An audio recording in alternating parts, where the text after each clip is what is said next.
Good morning. I know I am not Spawn. I did not expect to be here today, but here I am. So, hello. Apparently, Spawn has no electricity. So, here I am. And this is going to be a big old test today because I have Madison who is soundly sleeping.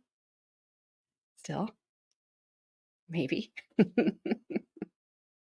I'm generally not here on Thursdays, but my dad told me to stay home today because I was an idiot Monday and cleaned my house and made my back angry or whatever. So, whatever. It is what it is. Good morning, George. Told you I look like that vampire. I don't know what happens down there.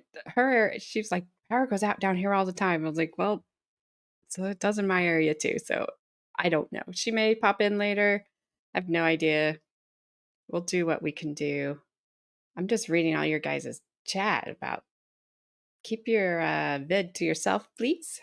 Hope you guys feel better though. Tracy Dane, Bry, Yucky. See you over there, Gapster. But yes, good morning to you all. Hey, Momo Shark. How you doing? Good morning. So we're going to do the rest of the Emmys testimony from yesterday. We have about 45 minutes or so, and then we'll jump in today's testimony. And court is only going until about noon Texas time today, Central Time, because the judge has, I thought she said Veterans Court, which was a new one to me.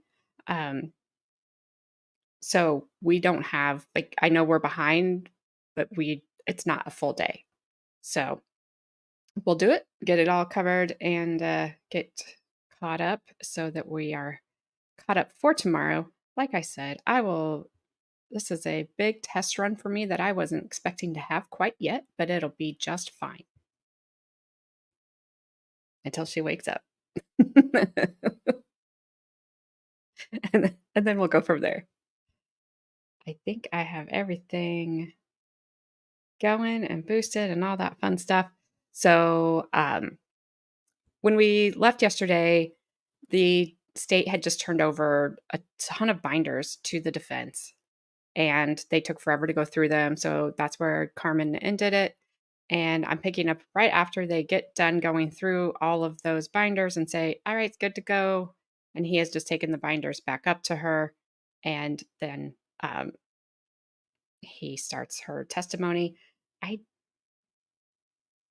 can't remember if I have this at 1.25. Nope, I have it at normal because I think 1.25 was too fast. So we will have closed captionings until we go to live coverage. That channel does not have closed captionings during whatever they're showing live, but they are available the next day. So we'll have them for yesterday from this point, and then we won't have them again when we switch to today.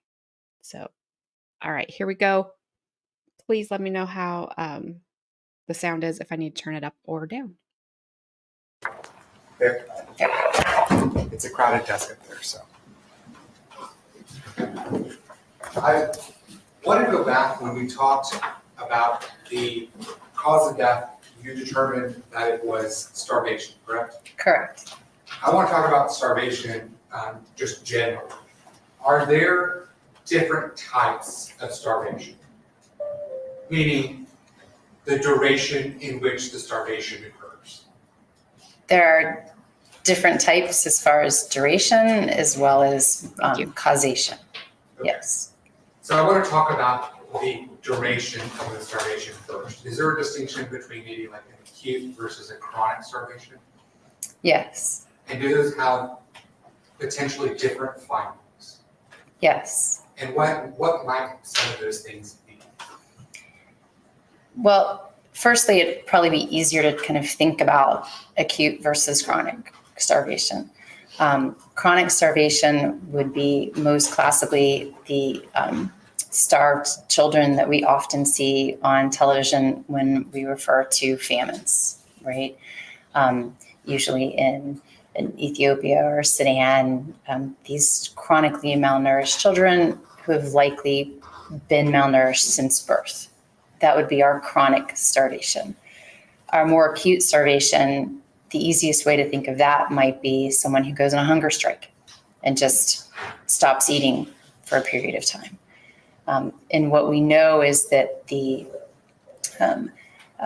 findings that we can see, both the clinical findings and autopsy findings, can be different.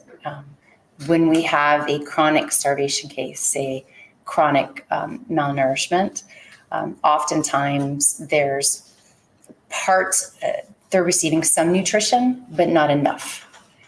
So you might hear terms like marasmus or kwashiorkor, and these refer to the types of nutrients that they may not be getting, and the types of findings, say that big distended belly that you might see, versus in, say, a more acute starvation where we don't have those same findings.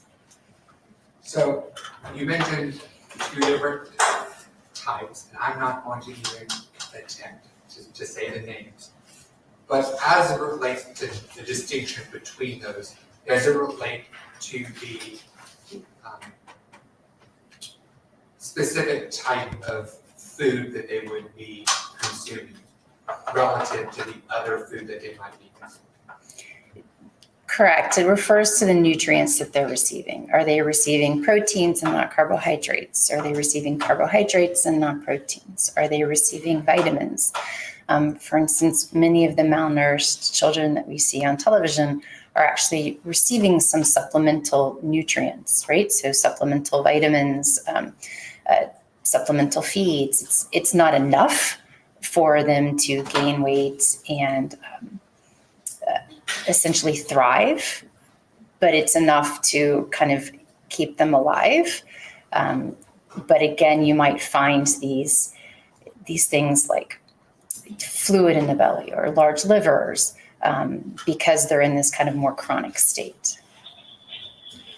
So as it relates to intake of food and nutrients in starvation, does starvation mean the complete cessation or elimination of all food and nutrients? No. Why might not that be? Starvation is essentially the lethal form of being malnourished. So people can be malnourished when they're getting some food, just not enough food for them to, again, maintain the necessary energy requirements that we all have. Just being alive, whether we're active or not, requires energy.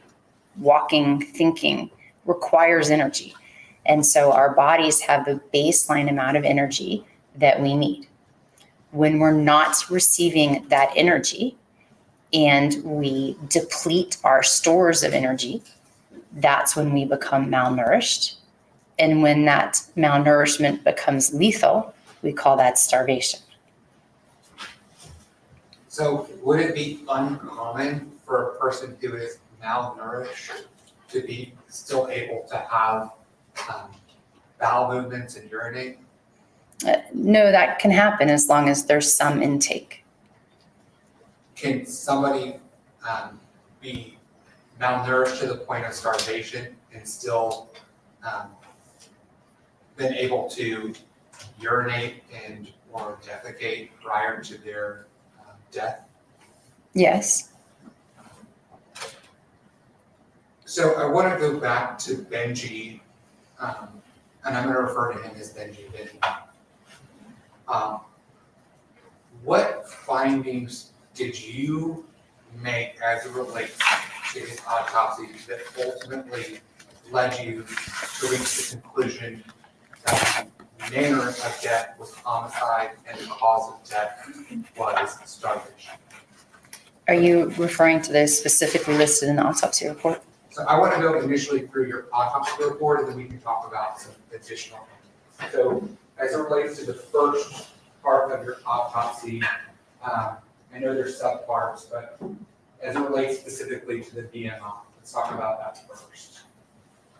What is BMI? So BMI refers to body mass index. This is essentially a calculation which uses your height and your weight to see whether or not you're overweight or underweight.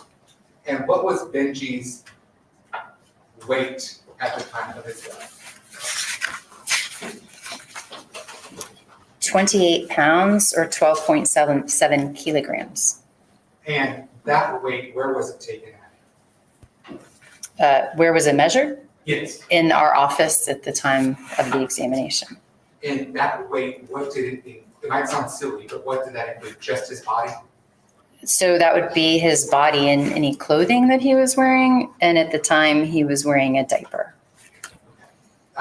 Was there a description for the diaper? Was it dirty, soiled? So the diaper was markedly soiled with both urine and well-formed firm stool.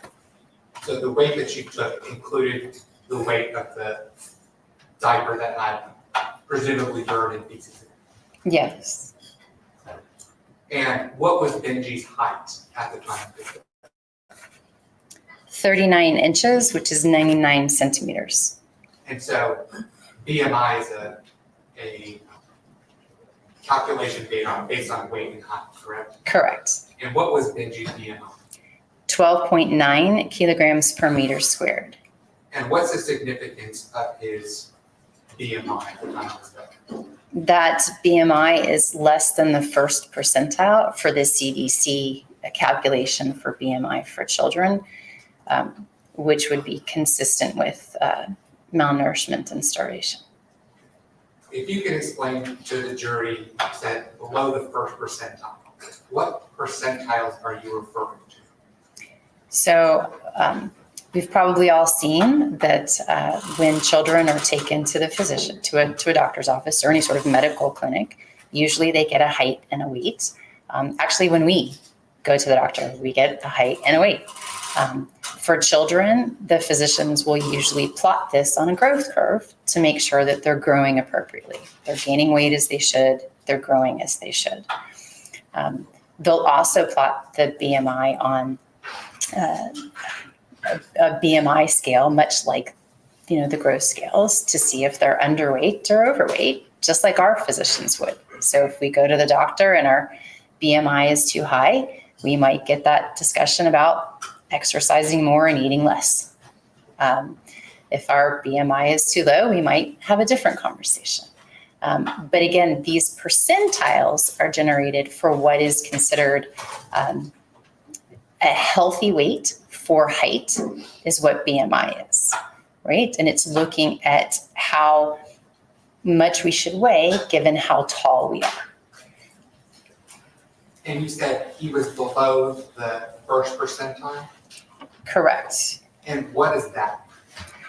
So when we look at the percentiles of where people should be with these BMI graphs, right? We have kind of normal rate right in the middle for healthy. And then we can go out percentiles, how many people in the population weigh more and how many weigh less.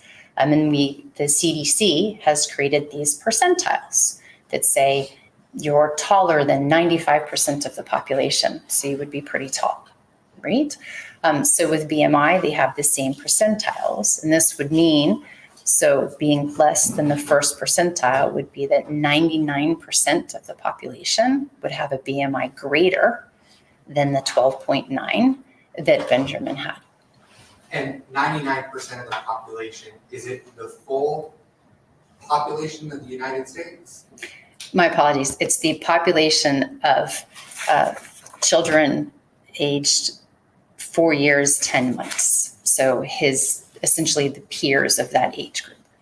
So over 99% of his peers would have had a greater BMI than him. Correct.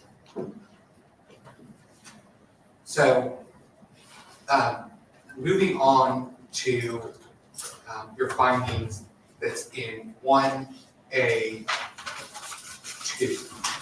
where you marker indicating clinical history of precipitous decrease in body weight 2 months prior to his death.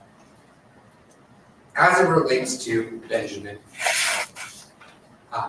in looking at the medical records, were you able to obtain weights for portions of Benji's life? Yes. And what would be the purpose of looking at the weights during his lifetime? So when we're assessing a child's health, just like your physician does when you go to the doctor and you get your height and your weight checked, they check the height and the weight for children. And what we can do is we can plot this on what we call growth curves. These are the CDC growth curves that tell us, is a child growing appropriately? And these are plotted out by percentile, 5th percentile to 50th percentile, right? And if Hi, Sharon. Hi, Adair. I probably said hi to you on mute. I apologize. I was waiting for her to take a pause, and she's not. So, hello. Thank you for being here. I'm going to put her back on. if you have children, some parents might want to extrapolate or say, oh, my child's 50th percentile, so maybe they'll be X height when they get older, right? But the reason we use that is because it helps us to helps physicians to see if a child is growing appropriately. So as children grow, they should stay on what we call their growth curve. Sometimes they might go up if they gain a little weight, right? They might go up, and now maybe they are a little bit heavier for their height, but they should essentially stay on their growth curve. When children, what we call, fall off the growth curve, meaning maybe they're at 50th percentile and then all of a sudden they drop to 25th or 10th percentile, this can indicate that something is going on with the child. Perhaps there's an illness or something else, which is why physicians will chart this for children to make sure that they're growing appropriately. So we look at the weights and the heights, and we plot them on this growth curve to see, is the child growing appropriately? Are they gaining weight appropriately as they should over their time? And we were able to do that with all of the medical records that we obtained. And did you distill that information down into a chart? Yes. And the chart is based on a table, correct? Yes. That chart that you mentioned when we were talking about the autopsy and whether it was complete, is that the chart you were referring to? When we talked about the autopsy report, yes. Young man, approach. Yeah. Dr. Molina, I'm going to show you what's been marked as State's Exhibit number 110. As it relates to 110, does this appear to be the chart that you completed as it relates to Benji's weight during the period of time of his life based on the records? Yes.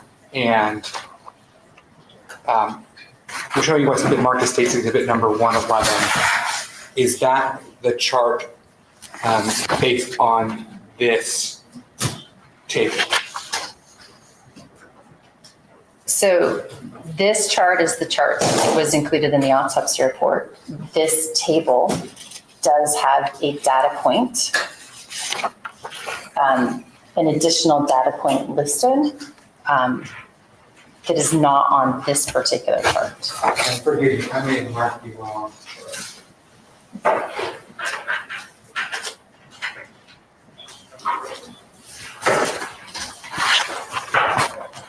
Thank you.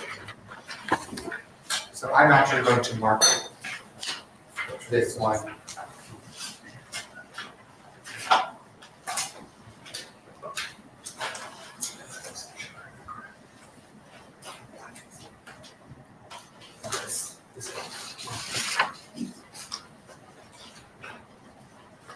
And as my partner just reminded me, I've been using chart and graph interchangeably. So the record's clear.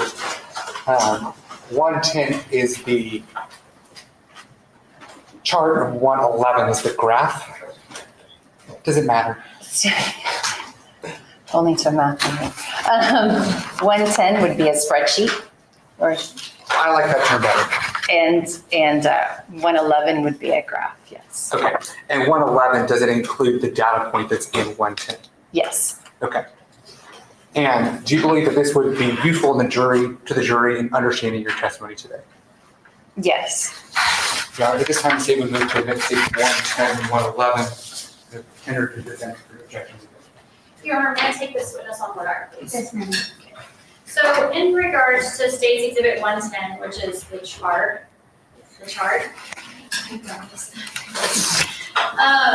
you would agree with me that it doesn't contain all the data points. Oh, you changed it now? It has to out of that one time. Okay. But it also is missing, for instance, in the communicator records, there are visits for 10/19/2016, and that's not in your chart, correct? Correct. It's not in the chart. And there's a CHOSA ER visit,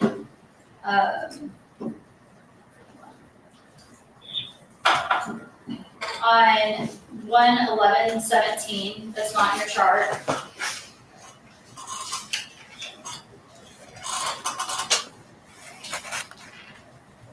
Correct.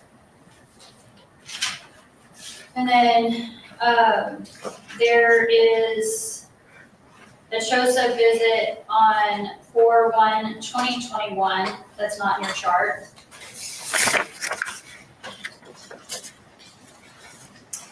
So again, I'll say correct that these are not in the chart. I cannot verify these visits because I don't have the record, but these points are not in the chart. If you want me to get the record, I can. I understand, but they're not on your chart. They're not on the chart. And so if those visits exist in those records, they're not charted here. Correct. And there may be other, like for instance, on November 14th, 2017, he saw a doctor and that's not on your chart, correct? I'm sorry, what was the date again? November 14th, 2017. Correct. There's not a point on the chart. Your Honor, my objection is just that it's not a full and complete data collection. I'll let the state respond. May I see the exhibits and state you can be responsible? And Judge, this is based on her review of the records, what she did, what ultimately formed her opinion. And so if she wants to have those records and cross-examine Dr. Molina as it relates to those records and the weights and the significance, and if it changes her opinion, that's subject for cross-examination. But this is the basis of her opinion.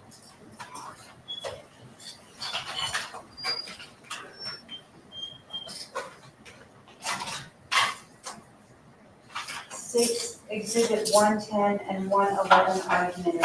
Okay, Judge. Am I opposed? Yes, yes. Okay. So when talking about the growth charts, again, are we looking at one point in time in particular?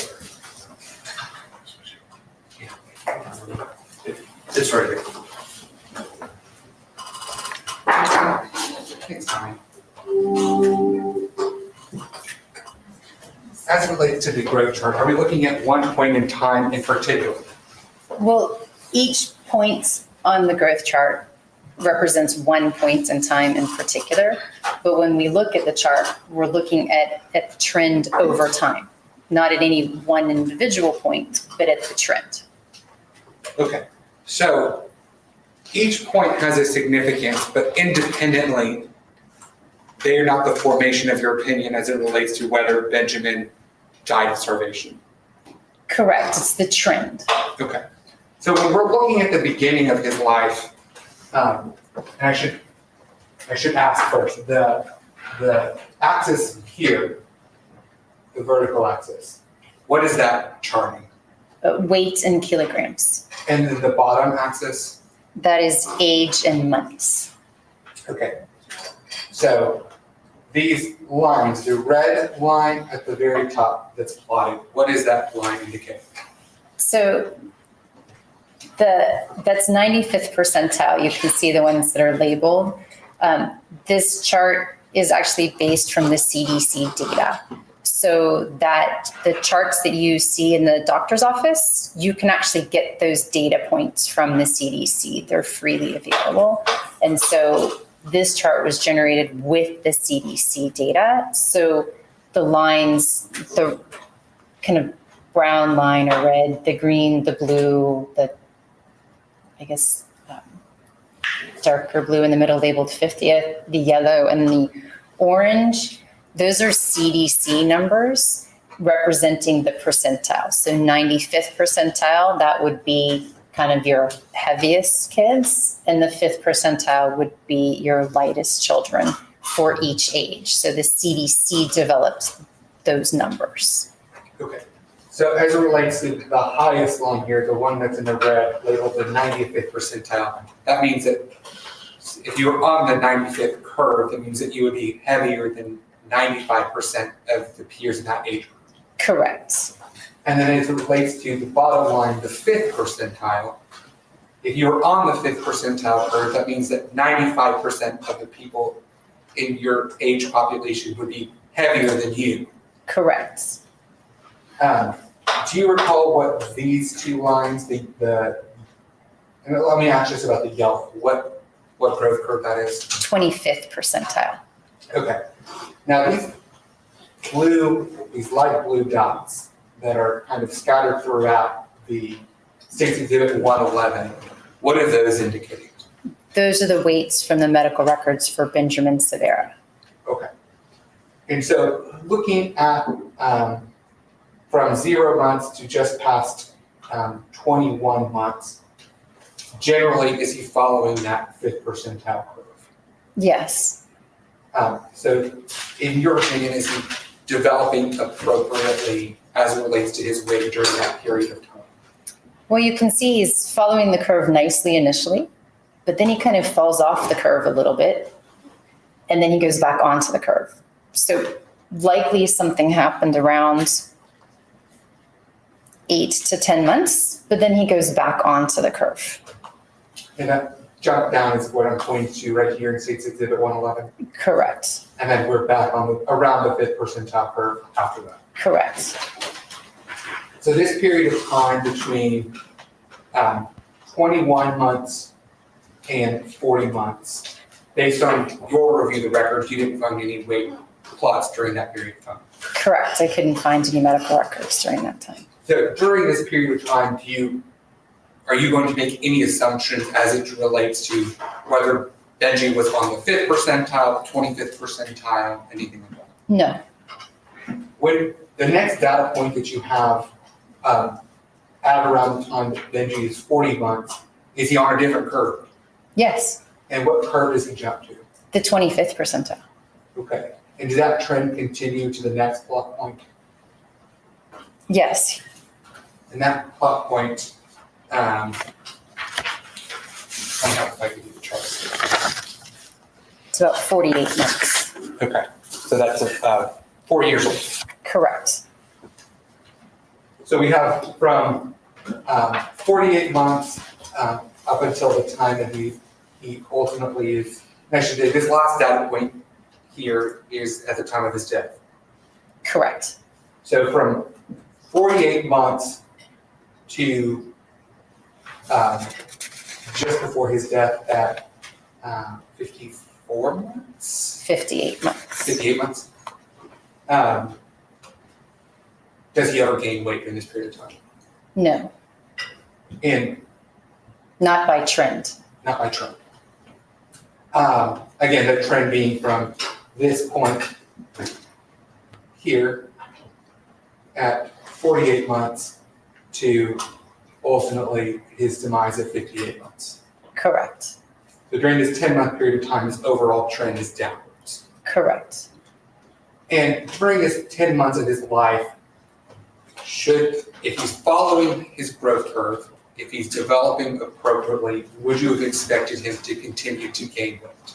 Yes. So in looking at his death at approximately 58 months, if he would have stayed on the 25th percentile curve, how much should he have weighed?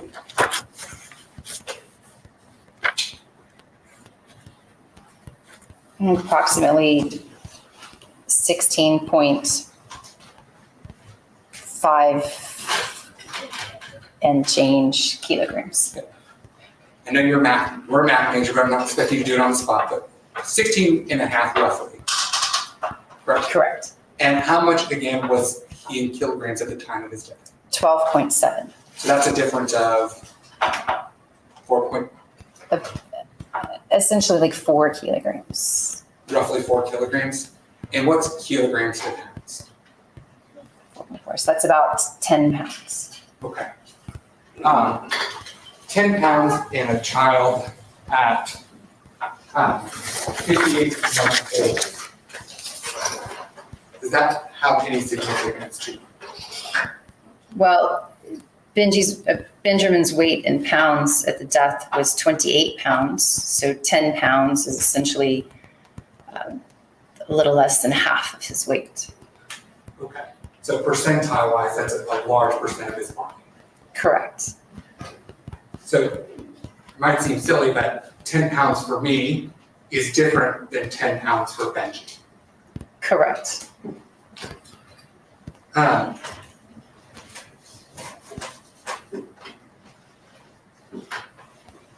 So when you were looking at his trend over time, did you also look at his height over this period of time? Yes. And when you look at his height, did you notice any trends?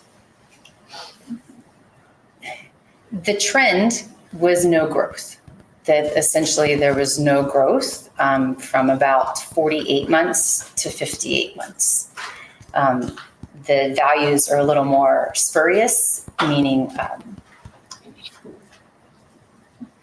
it's not straight at no growth. Sometimes he's actually measured as shorter. Children don't usually shrink, but our measurements can be off. But essentially from 48 months to 58 months, the growth is stagnant at about 99 centimeters. And as it relates to height, especially as we're talking about children, would you expect there be some reliability issues as it relates to those measurements? Yes. Why is that? Often when children are alive, they don't necessarily participate as well for the height. There can be some differences if they don't have their legs straight and their knees are bent. It depends on how you're measuring the height versus just estimating the height. But again, children don't usually shrink, or adults may as we get older, but children don't. They grow.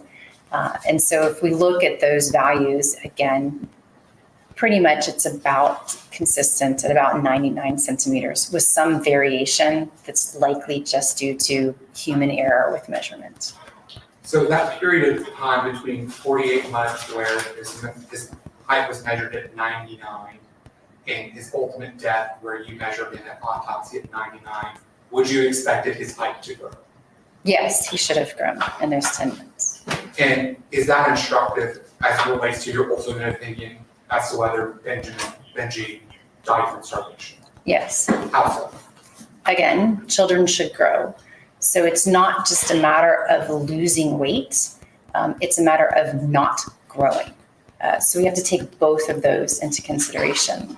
When looking at adults and assessing starvation, we can look purely at weight loss. But when looking at children, it's not just about weight loss, it's failure to grow. So does this failure to grow, does it have any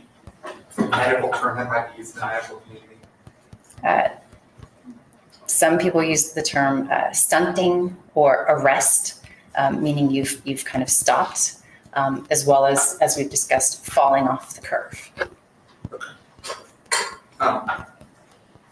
As it relates to stunting, other than the height, was there any evidence that you found related to his inability to grow in height?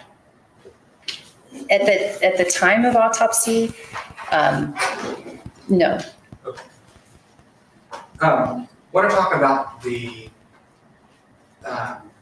next finding that you made as it relates to evidence of starvation being a clinical history of low protein and talking about, let's talk about low protein at first. Where did you get that value from? Those values are at the terminal admission or the terminal treatment, meaning Benjamin had an arrest at home and was taken to the hospital. And those hospital records, they did some blood tests at the hospital. And so that's where those values came from. I meant to ask you about this, and I'm sorry to break this up a little bit, but I want to go back to the height. So not being able to rely on the height, does that mean that would affect your ability to rely on his BMI as well? Yes. Okay. Is that the reason you didn't graph his height and his BMI? Correct. Going back to the low protein, that last visit where his low protein, where you have low clinical protein, do you know the source of that value, meaning how the value was obtained? I do not. Okay. Was it evident within the medical records? No.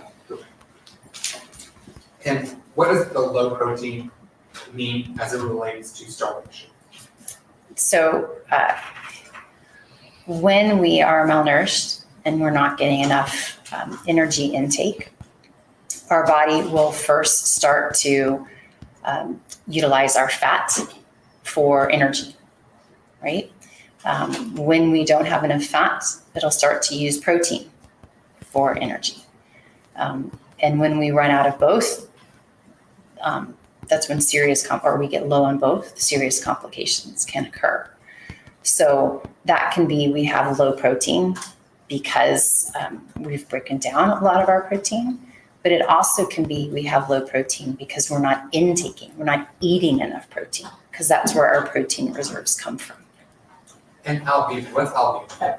Albumin is the main protein. So essentially these are kind of measures together that we don't have enough proteins. Next I want to talk about is the evidence of starvation C, paucity of abdominal adipose tissue. What is paucity?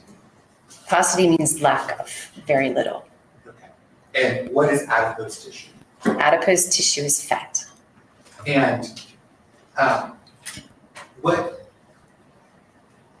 as it relates to binging, in particular as it relates to autopsies, what did you notice about the fat around his belly? So in the abdomen, we actually have two main kind of fat stores. One being what we call subcutaneous, and that's the fat that's right under our skin, right? And that's kind of our insulation fat, right? And at autopsy in Benjamin's case, this was very, very thin, right? So it's just a very thin amount of subcutaneous fat, right? But also in our abdomen, we have fat that surrounds our intestines. It's in our mesentery. It's protective fat to protect our intestines and help to, there's kind of a thin mesh that anchors our intestines, and this fat serves as a protector for that mesh. And in Benjamin's case, there actually was no fat left in the mesentery at all. Okay. And so how did that look? So it's described in the report as translucent, meaning this thin membrane that should be fatty, you can actually see right through because there's no fat there. As it relates to the subcutaneous fat, was it measured like the thickness?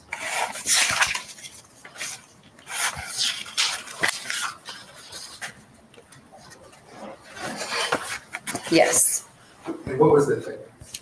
3 millimeters. Okay. For us Americans who use the inches empirical system, what's a correlation roughly between like a centimeter and an inch?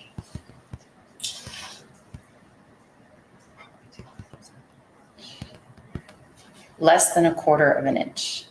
Okay. Probably like less than an 1/8 of an inch. 1 centimeter is less than 1/8 of an inch. Oh, I'm sorry, 1 centimeter is, if we're doing 1 centimeter, sorry. It's, what centimeter is, I'd be like, figure it out yourself, lawyer. inches. I don't do math. So, I apologize. 2.5, so half an inch is 1.25. So 1 centimeter is less than a half an inch. Okay. And there are 10 millimeters per centimeter? Correct. Okay. So that's like 1/10 of 1/2 of an inch. 3/10 of 1/2 of an inch. We're less than an 1/8 of an inch. Okay.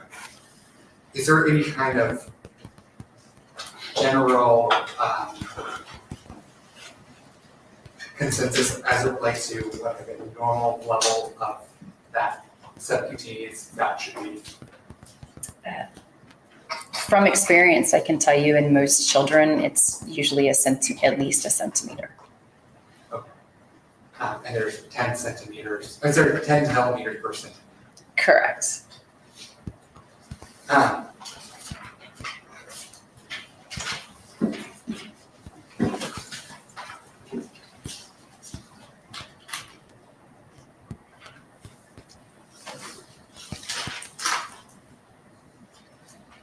Next I want to go to is that the investigation reveals intentional deprivation of food by caregiver. Were you able to review some videos as it relates to binging prior to this step? Yes.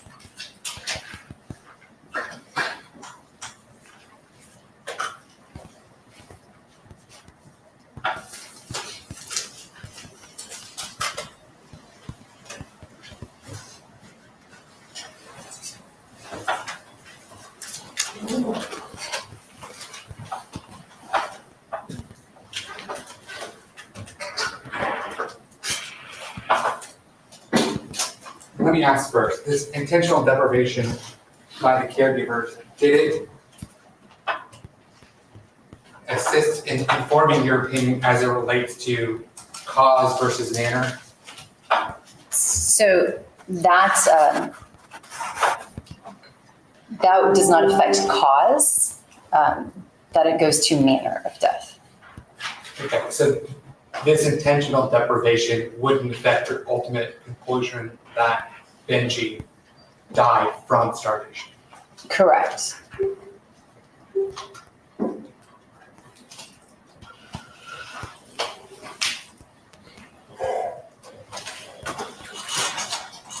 So I'm going to show you what's already been admitted as State's Exhibit number 75.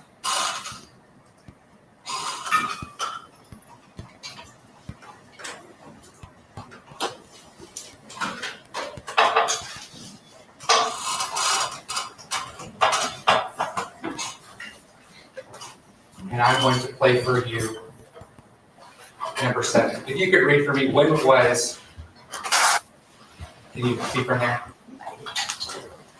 What date was video, Yes, please do. Just please keep your voice up. what date was video number 7 created? August 17th, 2021. Okay. And are you aware of the date of Benjamin's death?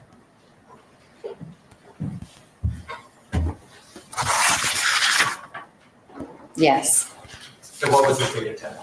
August 17th, 2021. So fair to say that this video was created the same day that he died. It appears that way, yes.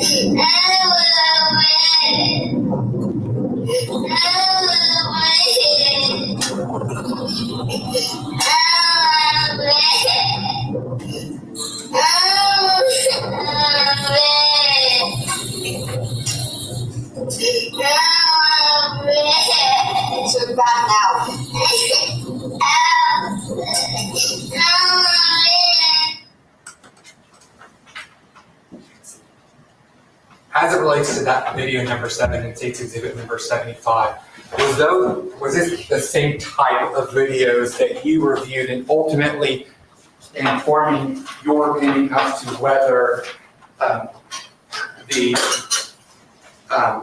was intentional deprivation of food by the individual? Yes, that and others. And there were a number of videos that you reviewed, correct? Yes. I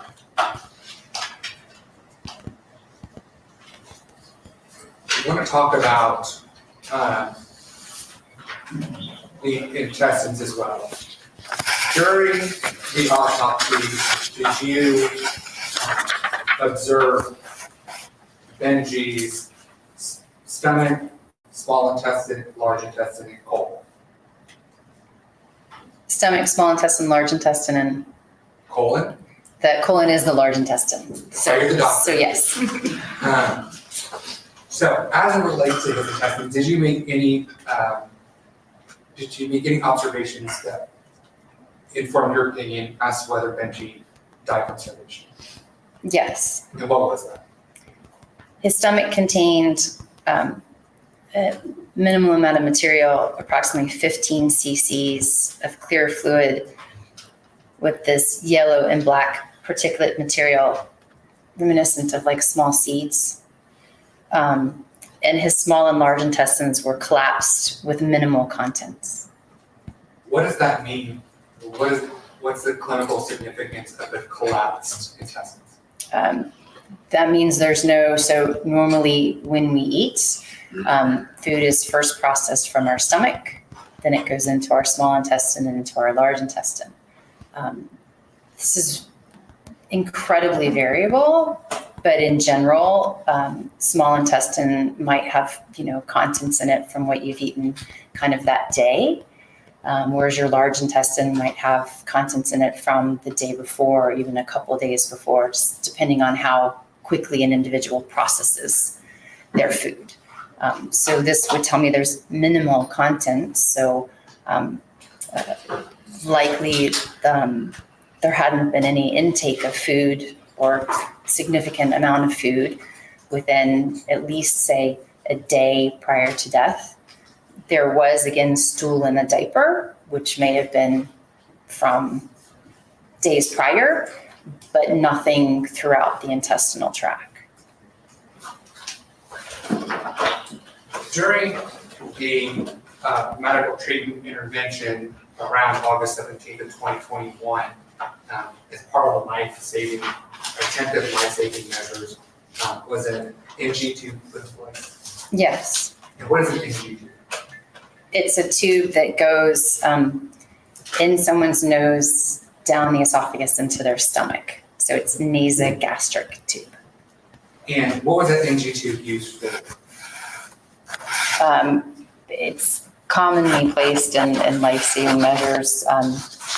In this particular case, I believe it was placed because the physicians noted some abdominal distension with the life-saving measures, including trying to breathe for the child. Sometimes what will happen is air will go into the intestine and cause distension, so they'll put in a tube to try to decompress that or give the airway out.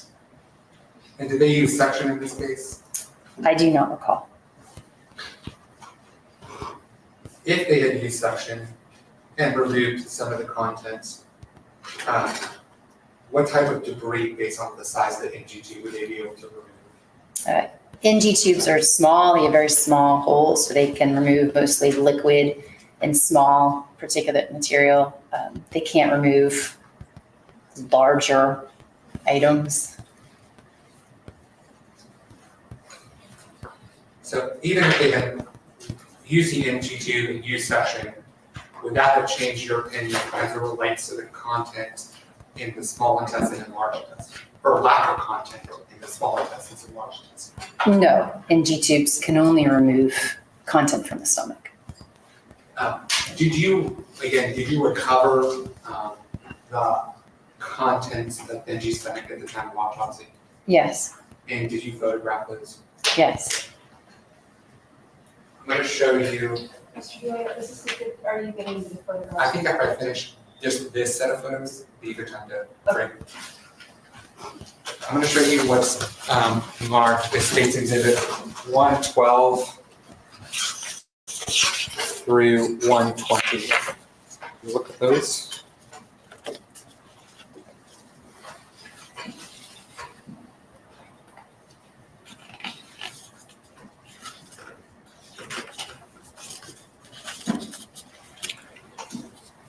To States Exhibits 112 through 120 reflect, all of these reflect the photographs you took of the stomach contents that you recovered at autopsy on around August 18th of 2021.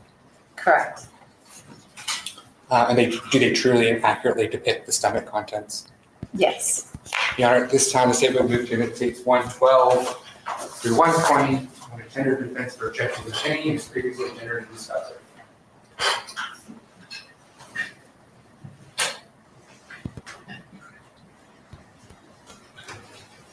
We're almost done because there's something that happens here in just a second where they have a sidebar and it ends. So I don't believe we're going to see those pictures at least today. States Exhibit 112 through 120 inclusive are admitted, and they may be published. Again, this is the last thing I think we're going to do today is just look at the photos.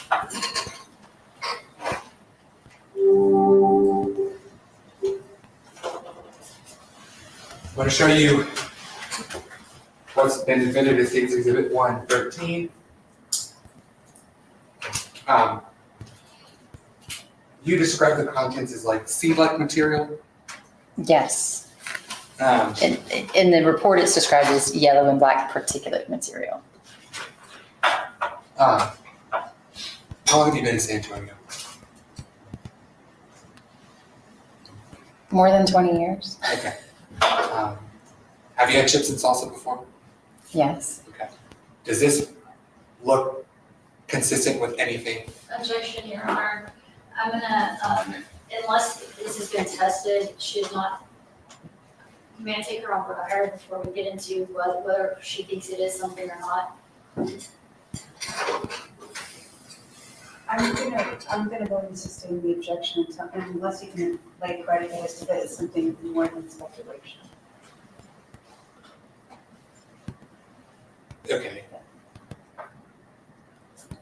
So did you test this material? No. Okay. Did you receive information during your investigation as it relates to what Benji may have been fed during certain periods of And time? Your Honor, can we approach? Yes.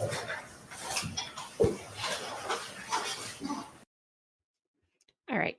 I know you meant you didn't want to see the pictures of the stomach contents, and I didn't either, especially if it's going to ruin chips and salsa for me for the rest of my life. That's it for yesterday. Hey, Ulahev, how you doing? I was looking at the court reporter and I may have missed it yesterday, but surely you said she was hot. I mean, if you didn't, I'm going to be a little sad.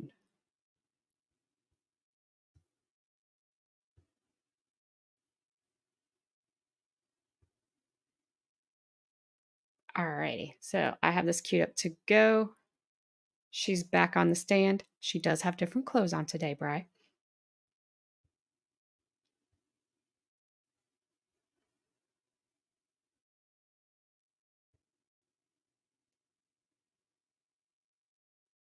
And no, George, I can't remember any time I've ever Cried for bread.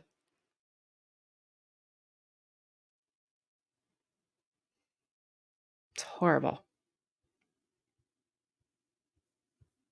All right. No closed captionings on this. Sorry. She is. She's sitting right there in the cream colored suit. I think she's pretty.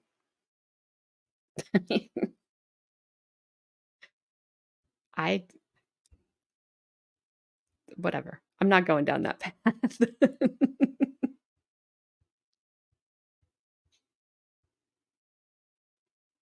All right.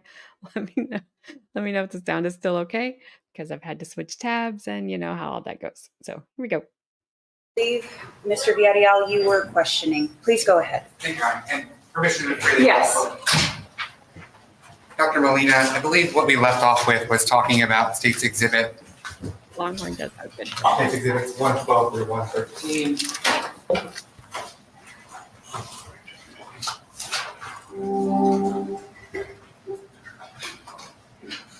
I'm going to show you what's been already admitted. The state's exhibit 113.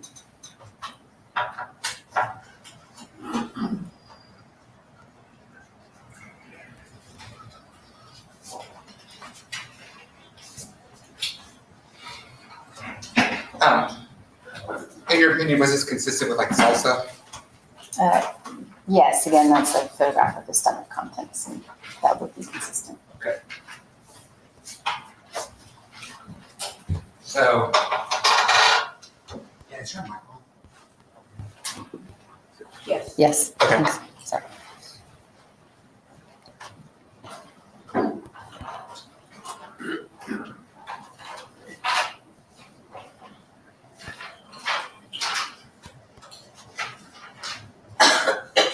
So the next thing I want to talk about is not necessarily one of the findings as it relates to the ultimate findings in your autopsy report, but some other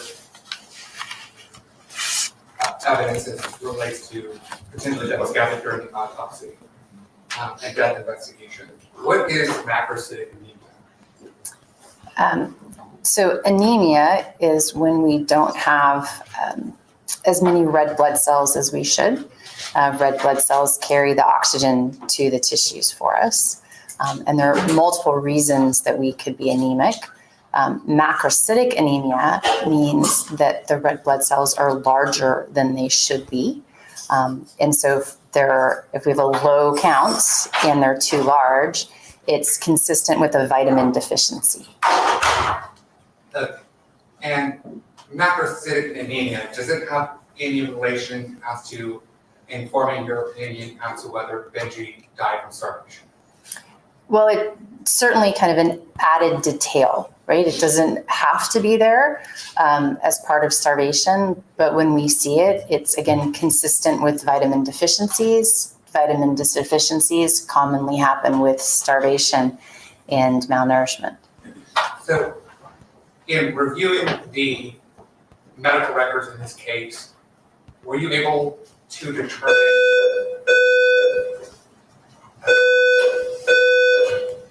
see if we can do this between the beats.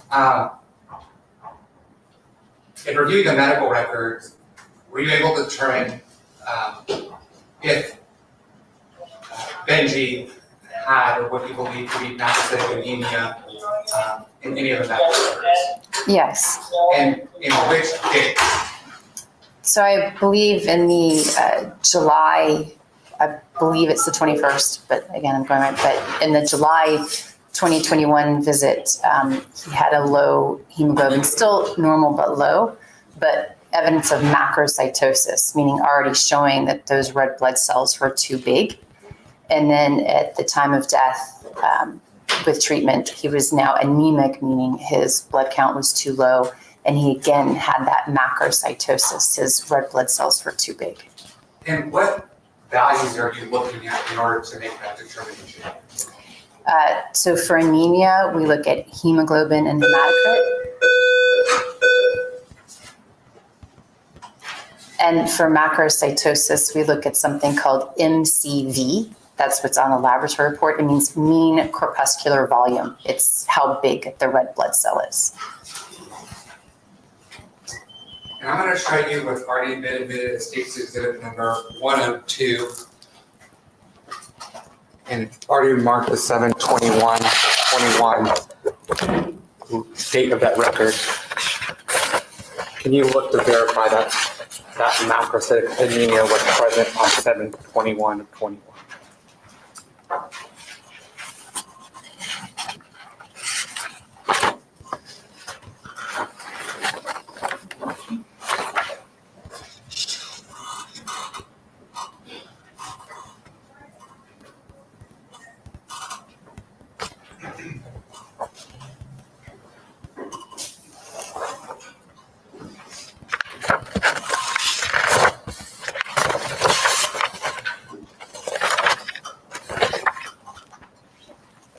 Um,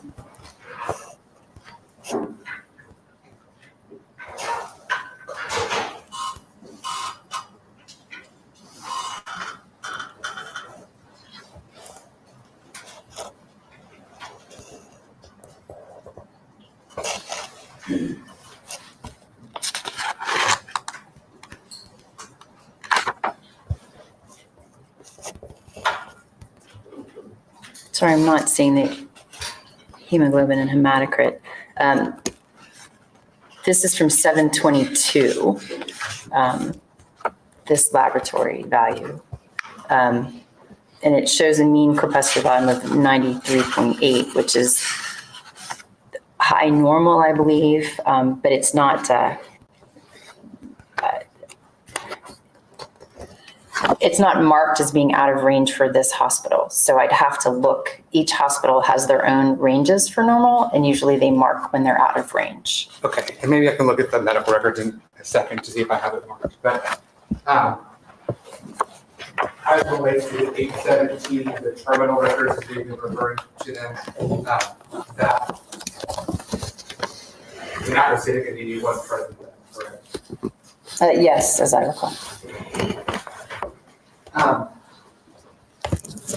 What is the thymus?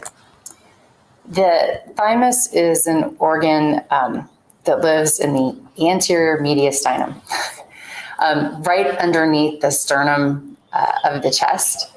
And we have it when we're young. Its purpose, it plays a role in the immune system. So it helps to kind of train, if you will, some of our immune cells. And then as we age, it gradually goes away. And,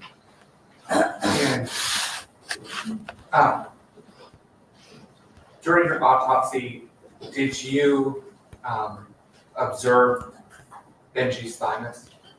No, we were unable to find the thymus at autopsy. And you said it develops as you get older? Well, it's there when you're young. So it's one organ that's larger when you're an infant and then gradually involutes or goes away as you get older. So most adults don't have thymuses. And so, is there any indication to you, or is there anything telling as it relates to Benji not having a thymus at that point in his life? Well, at his age, he should have had a thymus. It should have been identifiable. We know from research that it should have been around maybe 35 grams, so certainly identifiable. So the fact we couldn't find it would mean that it's already involuted, it's already gone away. And usually that happens in children under stress. So if there's an extreme illness or some other kind of stress related to the body, then the thymus will involute or atrophy, meaning get smaller. And are there potential causes for that getting smaller? Again, it's when the body is under extreme stress. So in this particular case, starvation would be considered extreme stress. So it could be related to that. So the absence of his thymus would be consistent with your ultimate opinion that Benji died from starvation.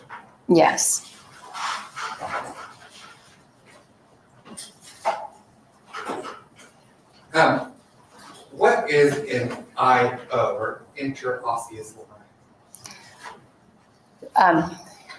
So we're probably all most familiar with an IV or an intravascular line, where hospitals or medical professionals might put a small catheter into a vessel where they can give medications or fluids, right? An IO is very similar to that, except that the needle is placed into your bone and the fluids or medications can be placed into the center part of the bone is called the bone marrow. It's softer, and you can put fluids or medications into the bone. Those are usually used in very specific circumstances, trauma, what we call codes, when people require resuscitation, and it's very difficult to get into their vessels, and an IO is faster. As it relates to placing the line, and then, I should say this, so part of it is used to put fluids into the body. Correct. And then can also fluids be drawn from an IO? Well, blood samples can be drawn from an IO just like you're drawn from, say, an intravascular line. And as it relates to the literature, are values from an IO as well as you said a peripheral stick, do those correlate? So again, these IOs are placed during medical treatment. And if that's the only line and they're being used to test for, the same blood tests you would have, then yes, the literature has done studies that look at IO results versus blood results, and they correlate well. Otherwise, they wouldn't be used because physicians are basically running these tests to make decisions, treatment decisions. And so if the values aren't consistent, then they're not helpful in making those treatment decisions. So again, the literature has shown that values obtained from an IO and those obtained from a blood stick are consistent. And as it relates to Benji, are you aware whether he had an IO in place at the time of his death?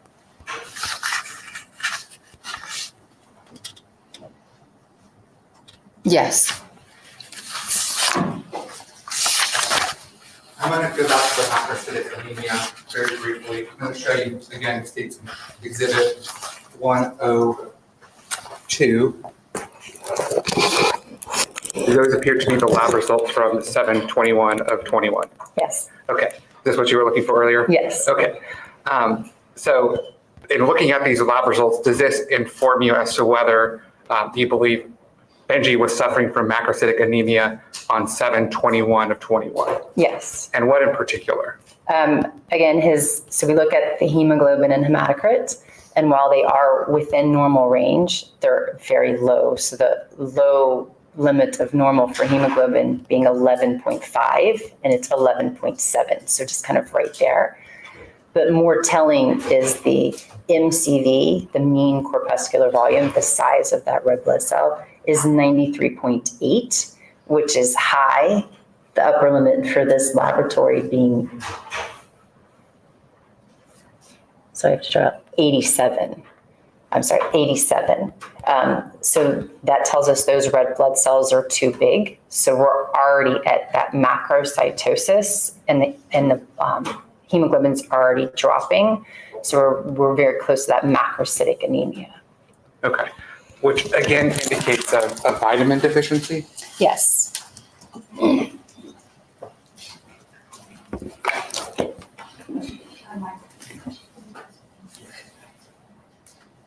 Sure.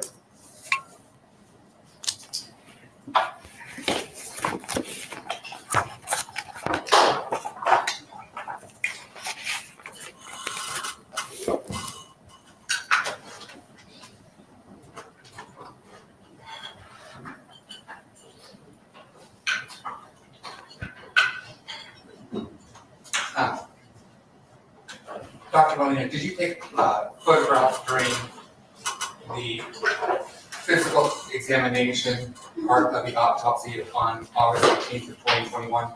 Yes. And I'm going to show you what's been marked as case exhibit 121 through 215. In looking at those and previously talking this morning, does this appear to be the full set of autopsy photos?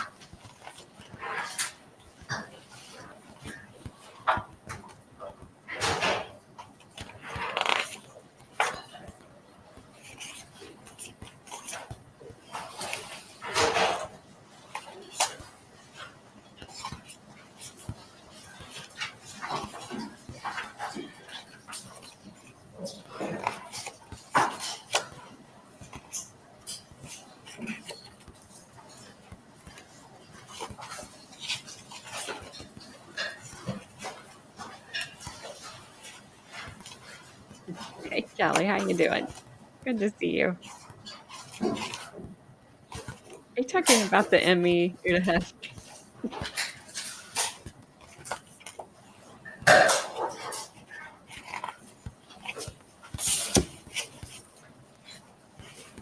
I agree.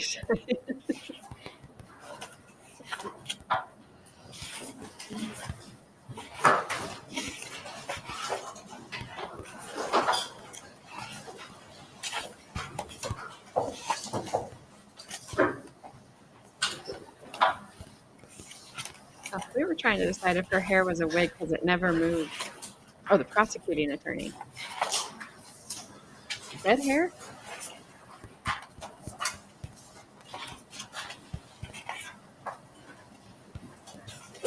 Just been the Emmy still on the stand. We finished up what little bit we missed of her yesterday, Kelly, and then we're now on day 3. But I don't know. I've kind of been paying attention to that.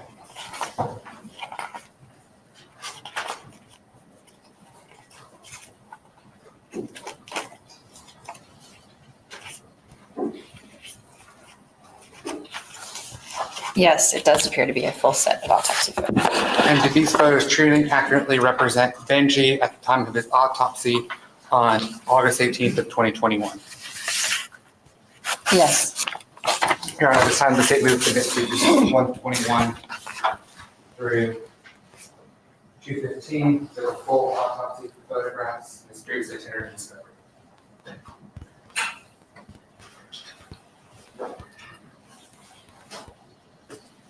Kelly, we did see, they did play a video from yesterday's testimony where the little boy's in the back seat. I don't know if you've seen it, where he's crying and he's begging for bread. That was really hard to watch. His stepmother, I believe, took that video, which just makes it even worse, but she's already been convicted. So, but other than that, they've been talking about just what, like, his stomach contents and how much he weighed, what percentile he was in that time, and that sort of like really sort of technical stuff too that they have to get out. But I'll be interested to hear her cross-examination, maybe.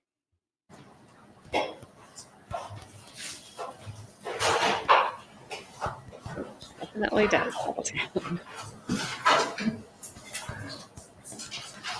Oh yeah.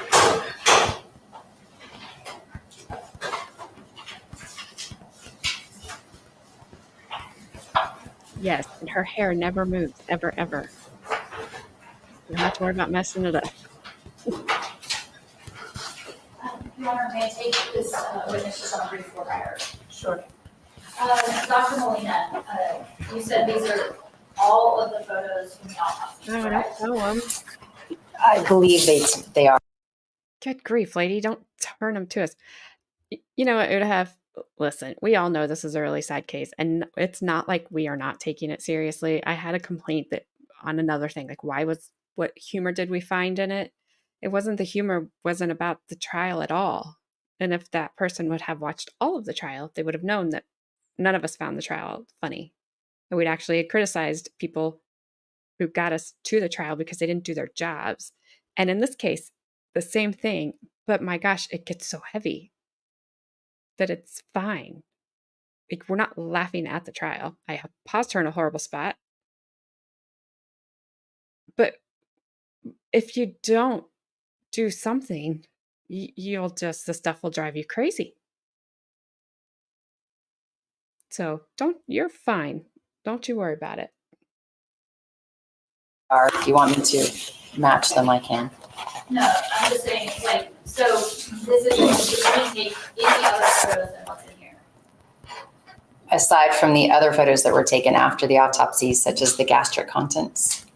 And then there were other photos. So those photos were taken at the time of the autopsy. Additional photos were taken at the request of counsel after the autopsy had been completed, including the gastric contents and some, I believe, you requested of tissues. Right, and those additional photos that were requested by council were taken in 2024. I don't remember the exact dates, but yes, they weren't taken at the time of the autopsy. In Benjamin's, they weren't of Benjamin's body, they were of evidence that y'all were maintaining at the MD's office, correct?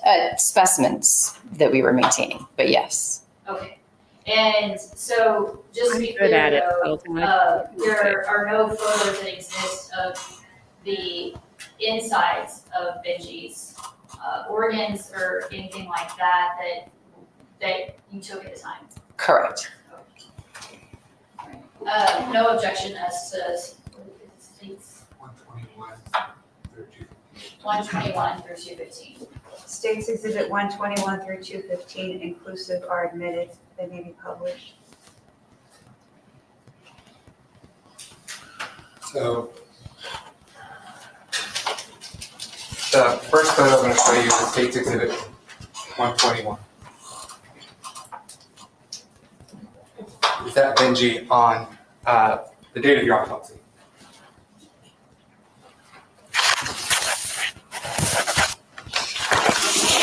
Technically, that is a photograph on August 17th when the body was,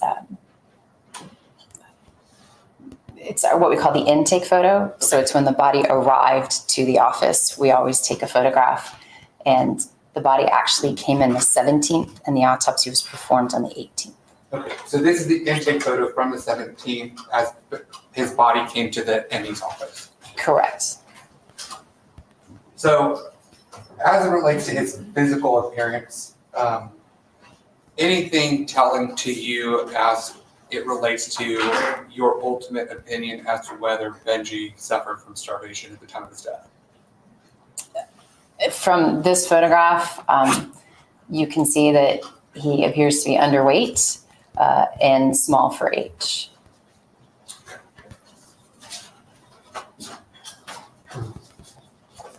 I'm going to show you States Exhibit 126.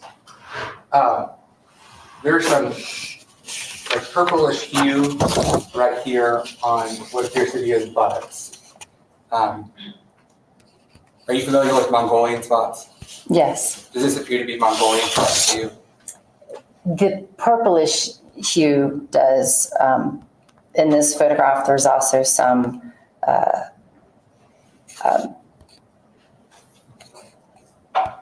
contusions noted as well. But yes, the purplish hue is. Like right here, and then generally right here. For the Mongolian spots? Yes. Yes. And then contusions would be these spots kind of right here, correct? Yes. And this is a better picture of that actually shown, which is States Exhibit 127. See if I turn off the light, if it will.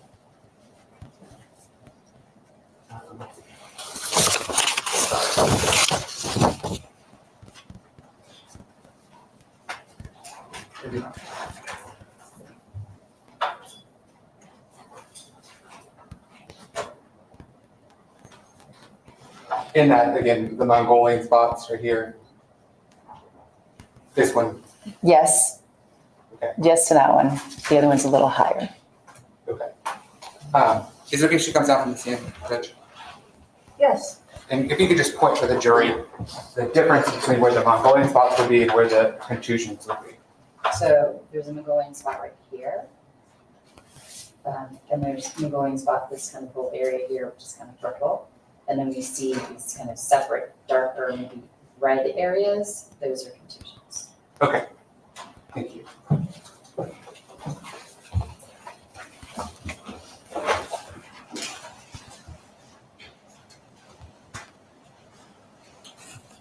I want to show you what is admitted as State's Exhibit 136. I'm going to cover Benji's genitalia with just a sticky note.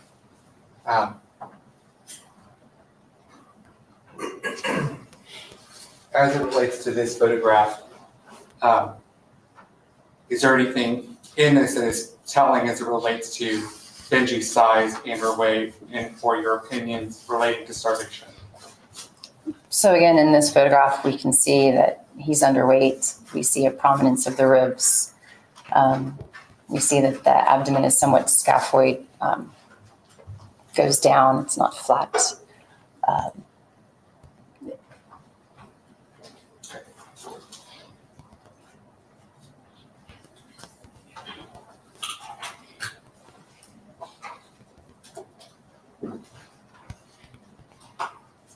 I'm going to show you what's been admitted as State's Exhibit 147.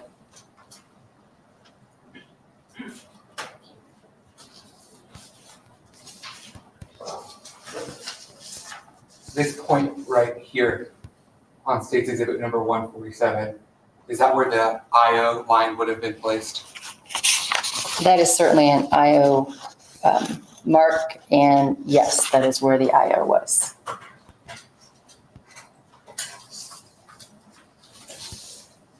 Show you State's Exhibit 149.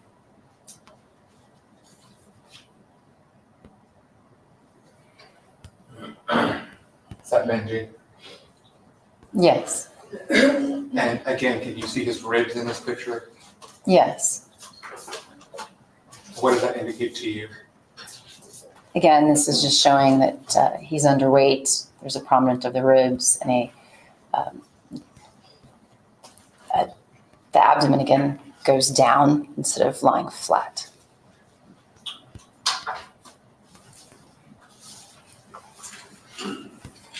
Going back to State's 147, I'm talking about the IO line. Again, that can be used to place fluids within the body. To place fluids into the body? Yes. Yes. And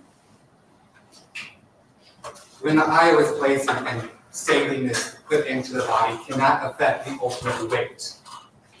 Yes. How so? Well, again, you're putting fluids into the body, and the fluids, especially during times of resuscitation, the fluids have nowhere to go.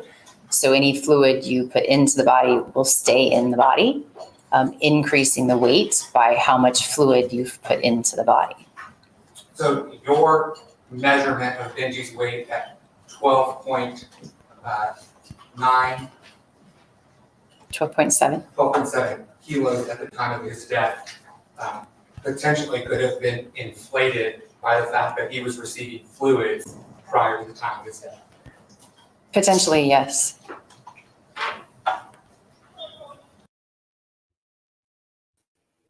Hello, Bri. Hello. you? Good. How are you? Good. Still alive. That's I was good. just going to say, I'm starting to feel a little better. So send me a link tomorrow and I'll probably jump on. Okay, we'll do. Okay. We'll do. But I'm glad you are I'm starting to feel better. going to go lay down now. So I'll be signing off. Okay, alrighty. Yes, get rest. When I Feel wake up, better. I'll catch up. So everybody keep your comments going. Yes. All righty. All right. We'll see you Have a nice tomorrow. All right, Bye-bye. you too. All right, see ya.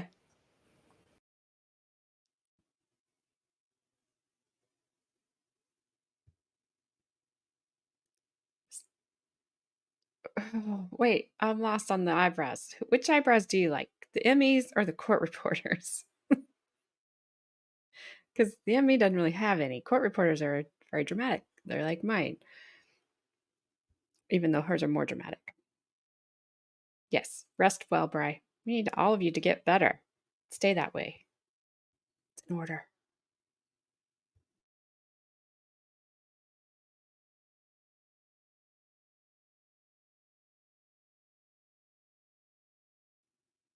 Also, I have a feeling I'm in for an afternoon because Super Baby's almost slept for 2 hours and she has never done that for me.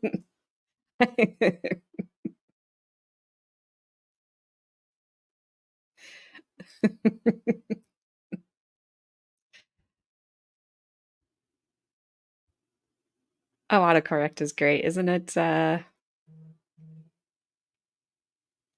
Yeah. I thought maybe it was just like I thought maybe George would understand it. I just thought maybe it was another country thing. I figured it was that's what you meant, but I was just guessing. Yes, the court reporter has some brows. But I told you you'd figure out a way to look past him.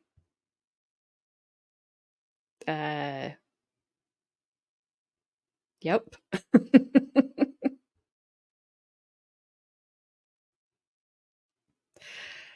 I don't know what I'm gonna have a hangry baby when she wakes up. But she's snoozing pretty hard, so we're gonna keep rolling and I'm gonna take advantage of it.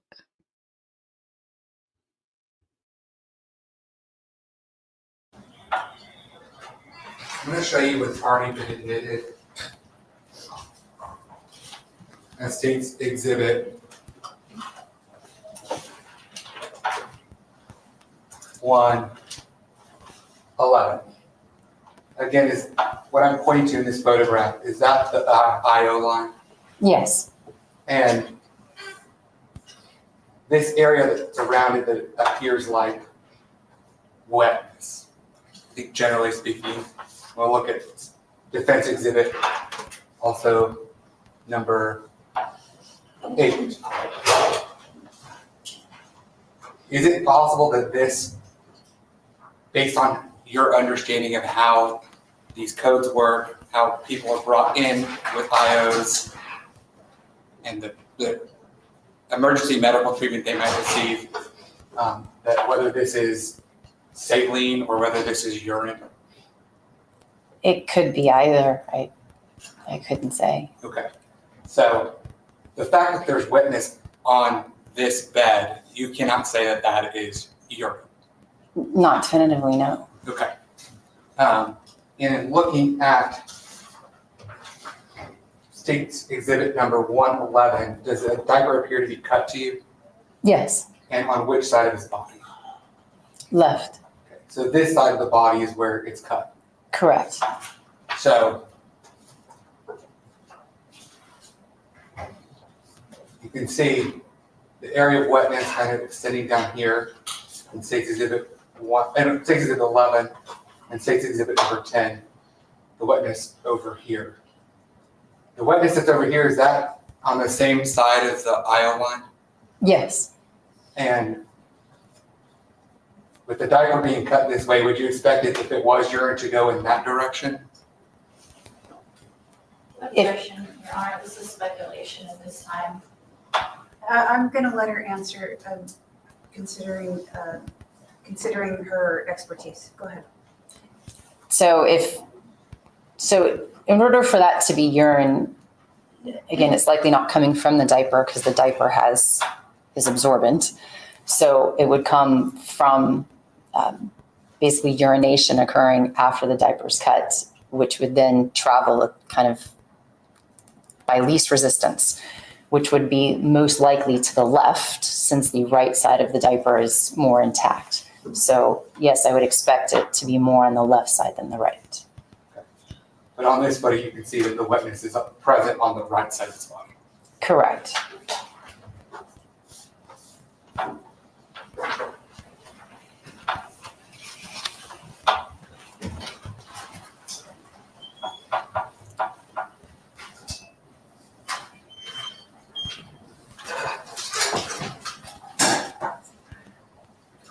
I want to go talking about the weights just for a second again. I know it was late yesterday. I know my brain wasn't working like it should. When we were talking about States Exhibit 111, and I apologize for yesterday for making you do math on the spot. So again, looking at this, the highest weight that he was 48 months. Is that correct? Correct. And as it relates to if he would have continued on this 25% growth rate, again, what would his weight been at the time of his death in kilograms at 58 months? Approximately 16.5 and change. Okay. And how much did he weigh at the time of his death? 12.7. Okay. And that is a difference roughly of. You're doing it again. I'm gonna do 3.8. Okay. And let's just round it to 4 for ease purposes. Thank you. For every pound is how many pounds per kilogram? There are, 1 pound is 2.2 kilos. 2.2 pounds is 1 kilo, sorry. Okay. So 2.2 times 4 is 8.8. Correct. Okay. So there would have been a difference of 8.8 pounds if he would have stayed on the curve compared to what his actual weight was at the time of death. Correct.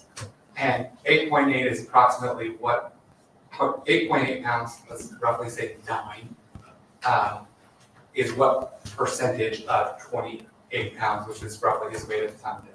It's roughly a third, so 30%. So again, that third represents the difference in the weight had he stayed on the growth curve. Correct. As looking at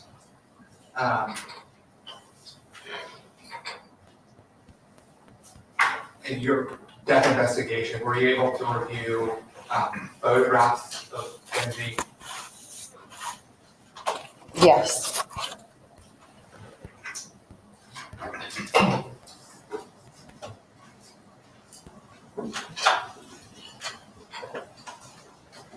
I'm going to go to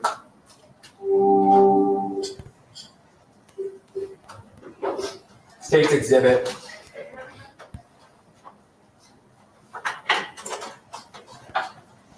76, which has already been admitted, which is photographed.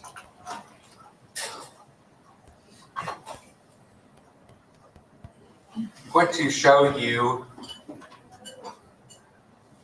picture number 3 on State's Exhibit number 76, which states a capture time of 4/4/21. I would say no. I'm not doing any math. You do the math. Around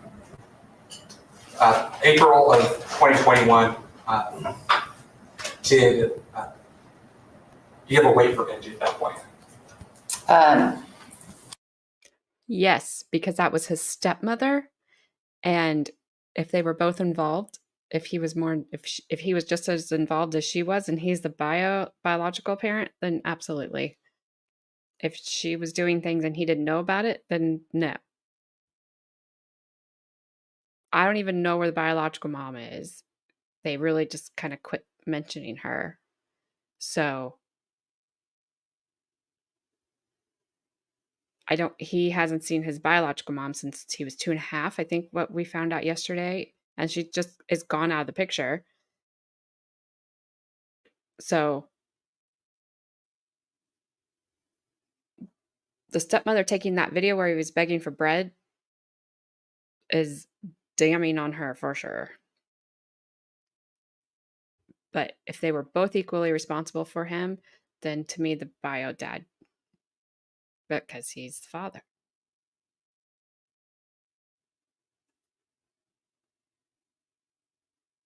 Yes, they're both responsible. And they're both charged equally. So And he could get the same as her. I don't know how he decided to have his, if he's found guilty, have his sentence decided either by the judge or the jury. So we'll find that one out um, when if they find him guilty, and see who decides his punishment then. Yeah, the video is absolutely disgusting. I remember the first time I saw it, I just had chills. Like, I just could not. That was just so bad. And I don't know why they didn't show her trial, because I saw the video on the news and then went to like find her trial and they weren't showing it.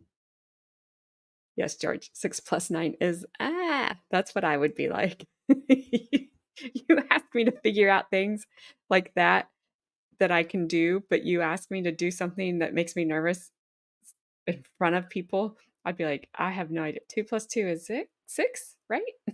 I'd be counting my fingers.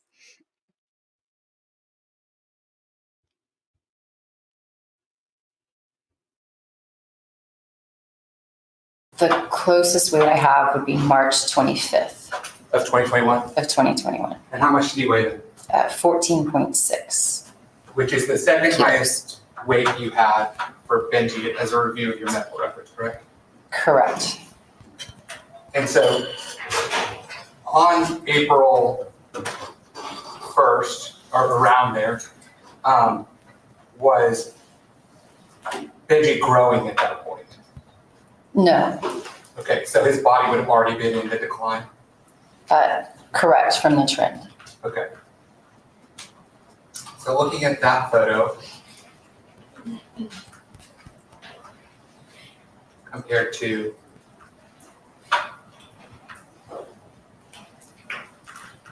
photograph number 30 on stage exhibit number 76, which indicates a capture time of, or capture date of August 14th of 2021.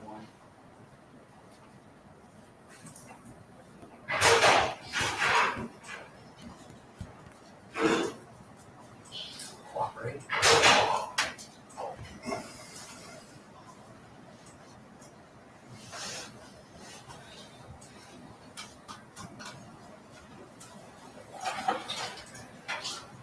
Hello, Zach.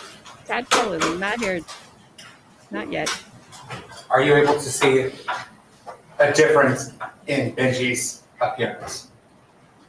By my eye, yes, mainly evidenced in the face since you can't see much of the body in the right photo. Does it appear to you that his face is the same shape or size? About the same size, just less tissue. Okay.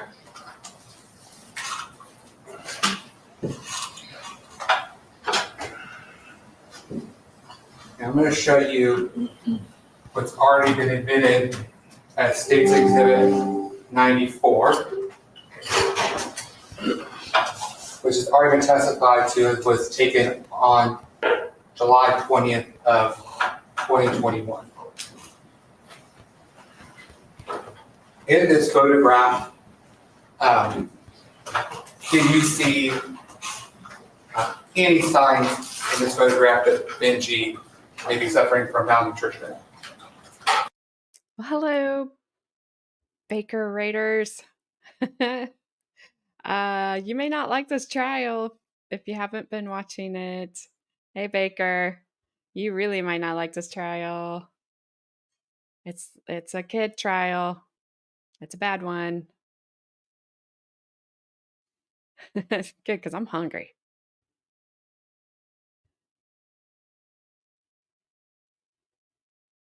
Thanks, Puddletown. Yes, I am modless right at the moment. He's always invited, Zach. Always. He just won't like this trial. Yay! Hey, Sue. Muffins.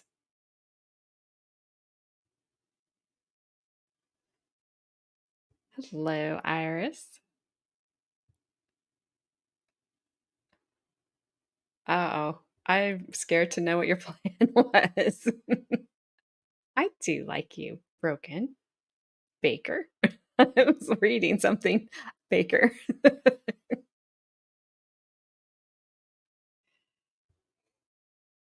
Hello, Pernilla. Pernia? Pernilla.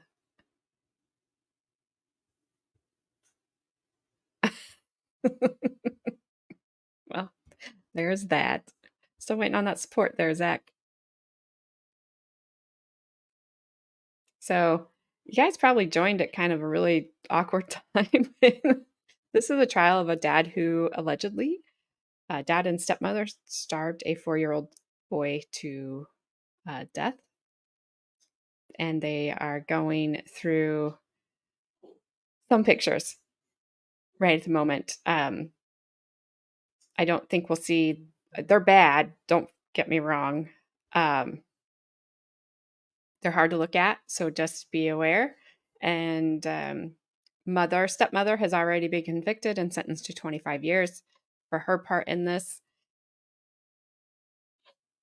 And dad is on trial facing the exact same charge of injury to a child. Neither one of them are charged with first-degree unaliving or any sort of thing like that, probably because they can't prove who did it.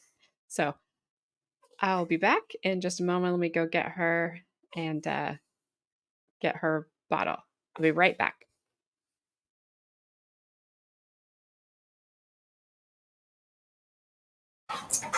You can certainly tell from this photograph, it appears to be underweight.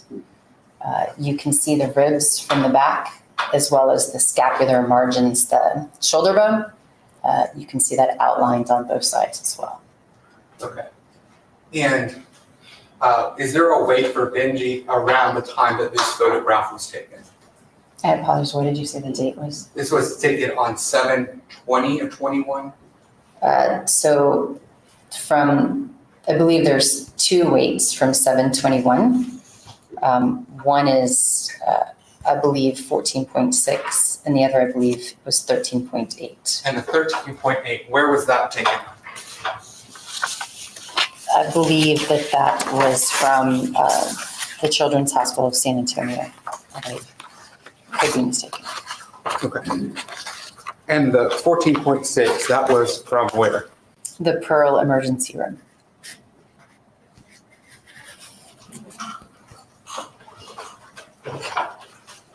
Prior to that, him receiving treatment at the Pearl ER, was there a weight that you were able to go through the records and see that you weighed prior to that? Prior to July 21st? Yes. So the one I have prior to that is March 25th, which is 14.6. Okay. And then what's the next time that he was weighed from the medical records after July 21st of 2021? July 26th of 2021 was 13.84. Okay. So the 21st, Joseph says he's 13.8. And then on the 26th, what facility was he there? Luis Lopez, the little buddy's pediatrician. Okay. And how much did he weigh there again? 13.84. So roughly the same weight? Correct.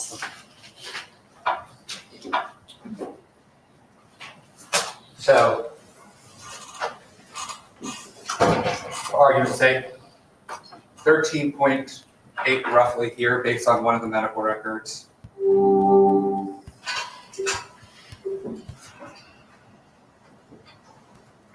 And around this time he was 14.6 kilos based on the medical records and when this photograph says it was taken, roughly. Correct.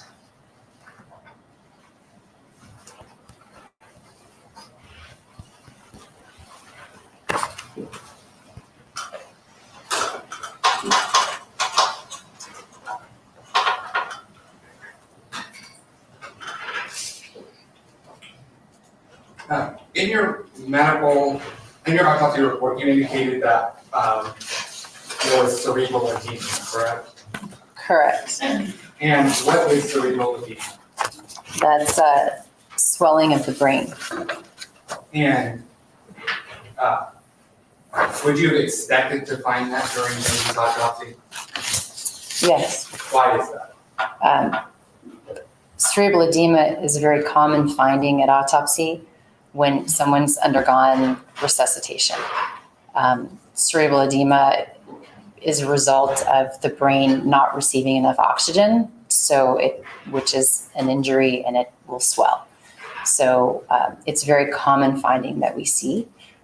Cerebral edema can also be found in multiple other causes of death, such as heart attacks, drug overdoses, starvation. So it's a common finding on autopsy.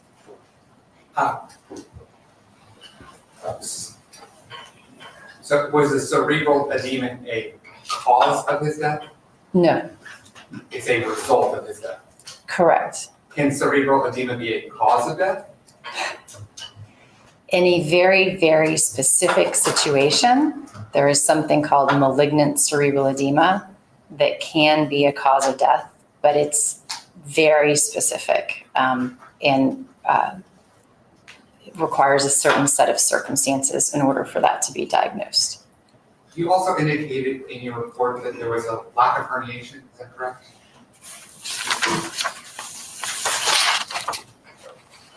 Something to that effect. Yes. What does that mean? So in order for cerebral edema to be a cause of death, the brain needs to herniate. What that means is the brain is enclosed in the skull. It has no room to grow. So if your brain swells, easiest way to think of this is if you fall and twist your ankle and your ankle swells, right? You can see the swelling because your ankle grows. Same thing happens to the brain, but it's enclosed in the skull. So it has nowhere to go. And so when that happens, it starts to push down through what we call the foramen magnum. That's the hole at the bottom of the skull where the brain connects to the spinal cord. The brain will start to push down. It's the only way out, if you will, only direction to swell. We call that herniation. And when that happens, the brain, the nerves of the brain can start to compress, and that can cause death. And that is how cerebral edema can potentially cause death in that very specific circumstance. But there's no evidence of that in this case. So again, you did not observe any herniation of the brain. Correct. So that would not have been a cause of his death. Correct. This might sound like a silly question, but as a medical professional, can you just look at a child, you've never met the child before, and say, they're suffering from starvation? No. Why is that? Starvation, unfortunately, is very difficult to diagnose at a point in time. Clinically, it's usually diagnosed because you have a child who's not gaining weight, and so you put them in the hospital, you feed them, they gain weight. And so again, it's that trend. You have to know that they're not gaining weight, then you have to know that they can gain weight. So starvation, again, we require multiple data points, if you will, in order to diagnose it. You can't just have one thing and say, oh, this is what it is. Is it also potentially affected by whether a medical professional has seen that child more than once? Yes. How so?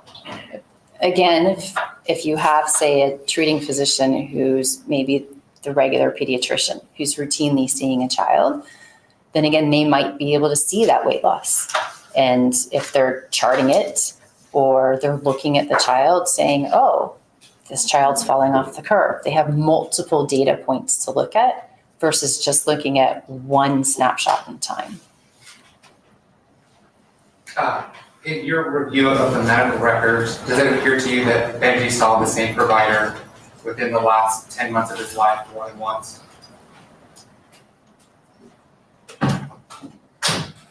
It appears he saw one provider, twice, and went to the same facility at least twice, but I don't know if he saw the same provider. Okay, what provider did he see more than once? Luis Lopez, Okay. And what days did he see him? December 9th of 2020 and July 26th of 2021. What was the first date he said? December 9th of 2020 at age approximately 50 months, and then again at 57 months. Okay. And then the facility that he went to more than once? The Children's Hospital of San Antonio, I believe both of those are emergency room visits. Okay, but you're not aware, based on your memory, that if that was the same provider or not? Correct. Okay.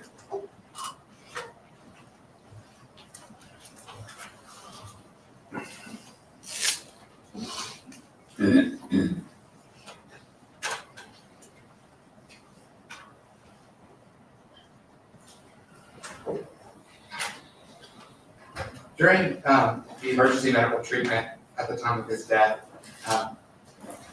was there some treatment that Benji had in order to, for lack of a better term, deflate his belly? Yes. And what is that? They placed the nasogastric tube, the tube I believe we discussed yesterday, they put in through your nose and into your stomach to let I believe it was specifically mentioned to, there was abdominal distension noted, so they placed that. Are you familiar with the definition in the Texas law as it relates to serious bodily injury? Yes, Is it your opinion that at the time of his death, Benjamin suffered serious bodily injury? yes, The substantial weight loss prior to him ultimately dying, would you also consider that serious bodily injury? yes, Would Benjamin receiving adequate nutrition potentially prevented his death? potentially, yes, Would Benji receiving adequate nutrition potentially prevented his weight loss? potentially, yes, Would Benji seeking medical care prevented his ultimate death? potentially, yes.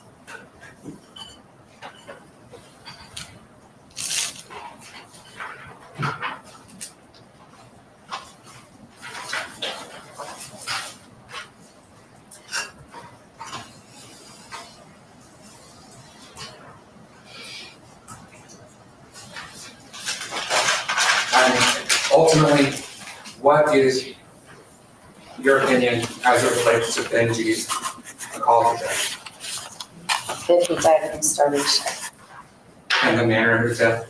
homicide.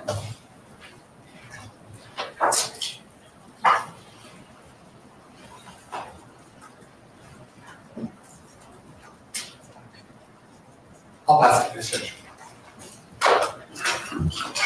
Is anybody good? Can we move to the form?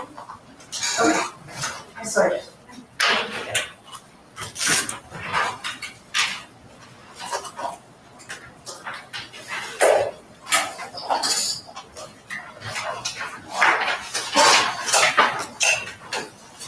Dr. Molina, you would agree that a lot of the terms that you use, most lay people like myself, we don't use those terms, correct? Some of the terms, yes, I try to define them when I can, yes. Okay, and so in order to help the jury understand cause and manner of death, would it be helpful, can I make you a demonstrative of what we're talking about as we talk about it, to put the name that we're saying, the word we're saying, so that we can define it at that time, and then they will have it as to what you're telling them it means. Is that fair? Sure. Judge, come here, bro.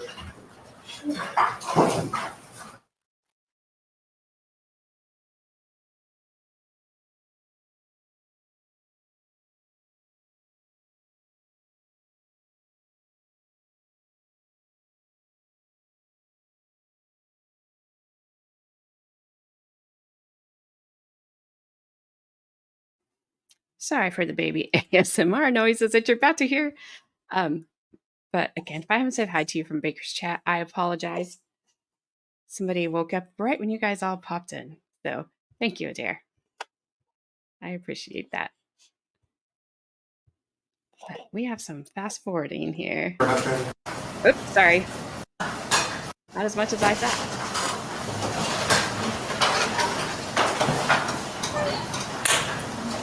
You need the remote ready? Yeah.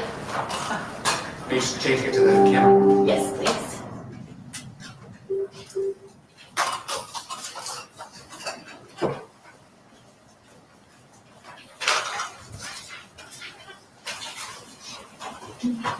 So first, just backing up, I would like, you said there's a difference between the cause of death and the manner of death, correct? Correct.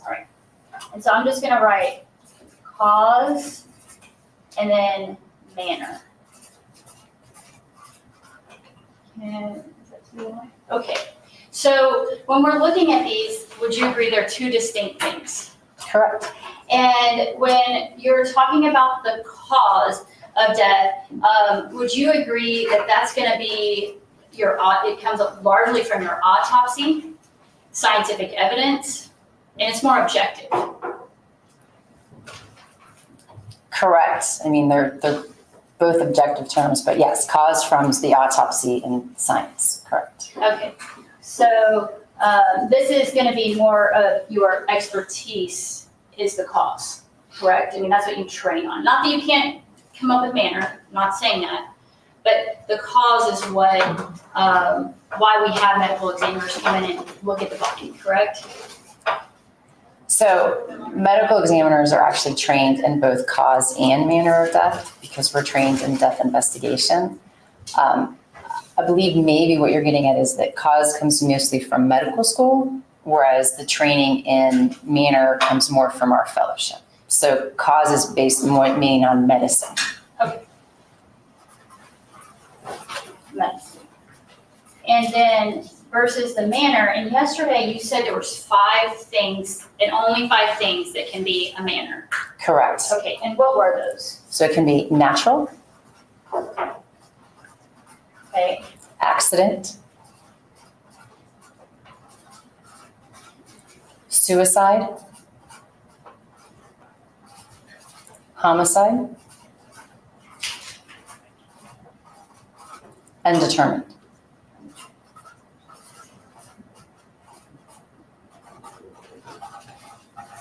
okay, now when you're looking at the manner of death, does it take into account much more of what lay people might see? For instance, like the evidence in the case, as opposed to the autopsy and medicine. So when determining manner, first again, manner is an epidemiologic term defined on the death certificate by these 5 choices, right? So manner takes into consideration the circumstances of how the death occurred.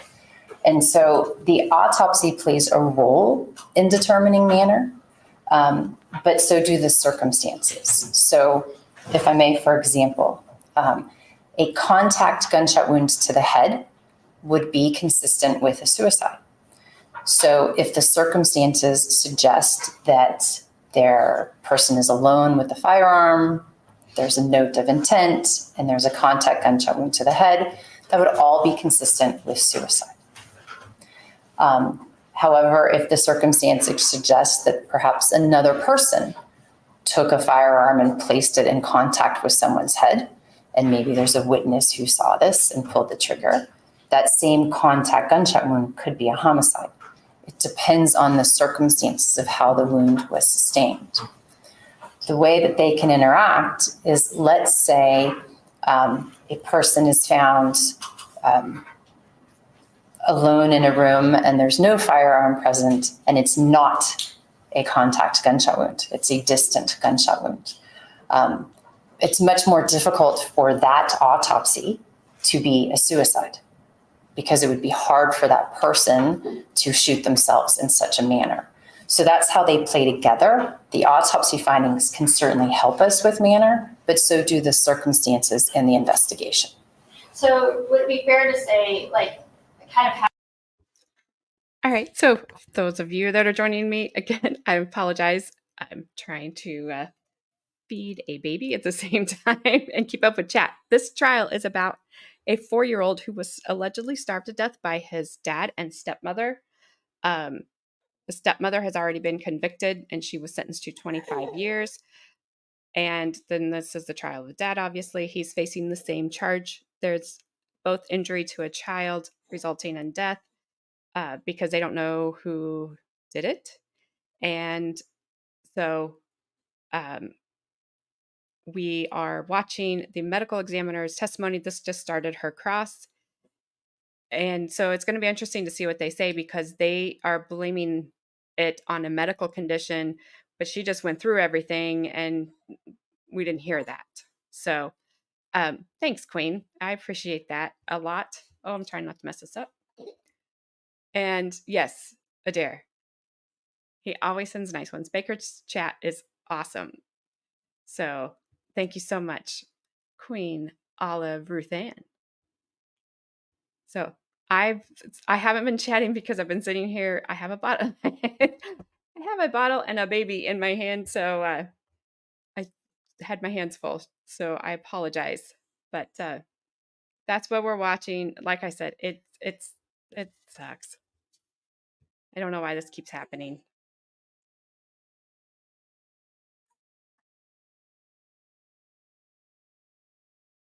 how we define this to right circumstances, because that's really what you're considering in manner, correct? In addition to the autopsy, you've taken the cause, and now you're considering circumstances. Correct. Is that fair? Okay, and then, so in this case, you found the cause was starvation.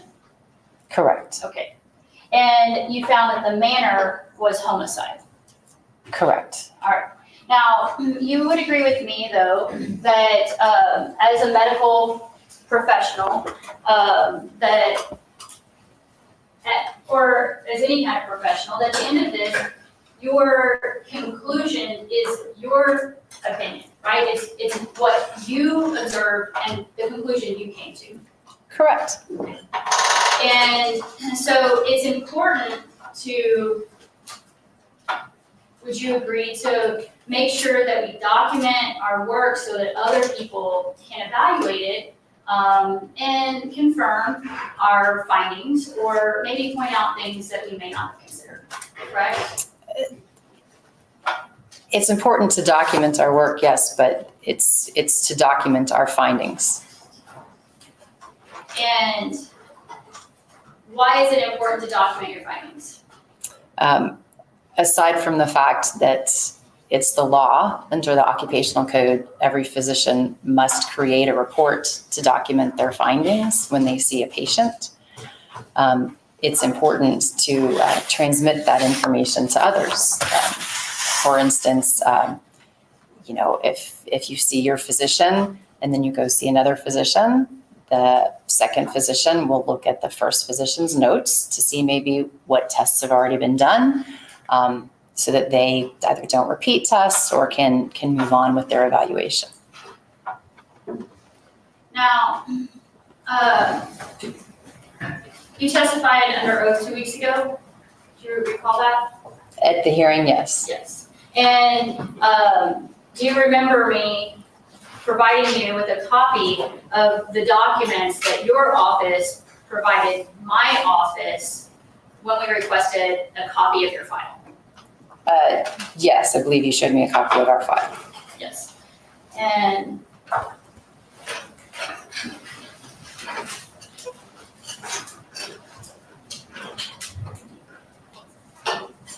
at this time, I'm showing you what's been marked as Defendant's Exhibit 33. Can you confirm that this is, So sorry. the copy of your file that you provided to our office, minus the photos, And slides and slides? This is the paper copy. Okay.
I know, just as soon as I go fast forward, she's going to get done with that.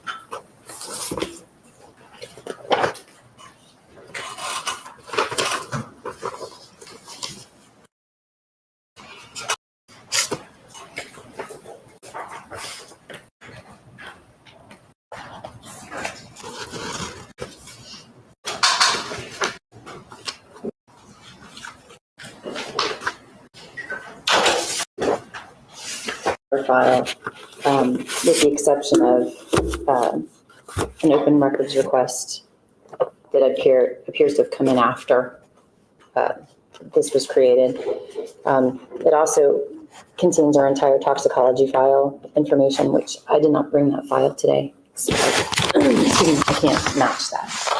So you don't know if that's your entire toxicology file?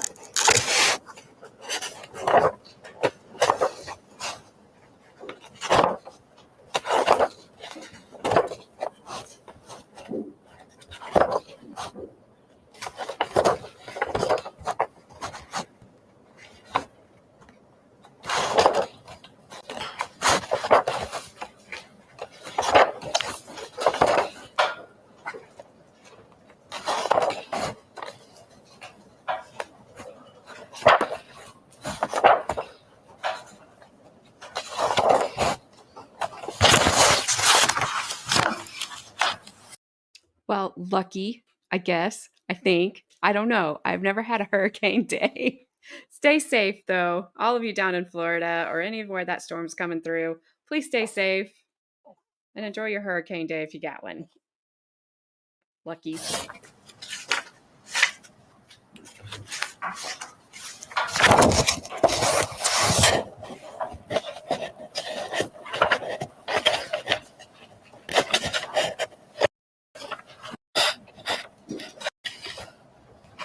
Here is here in the toxicology file.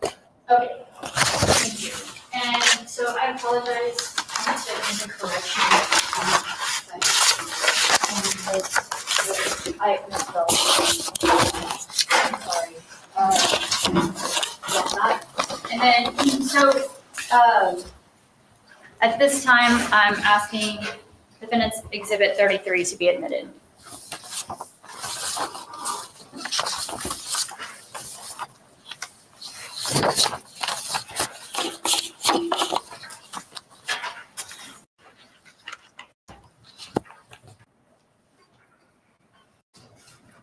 And I'm going to ask you, so in defendant's exhibit 33, you also have your autopsy report, correct? Correct. And in there, your statement is that you found that it was most likely starvation, correct? Correct. Okay, so your terms for cause are most likely starvation.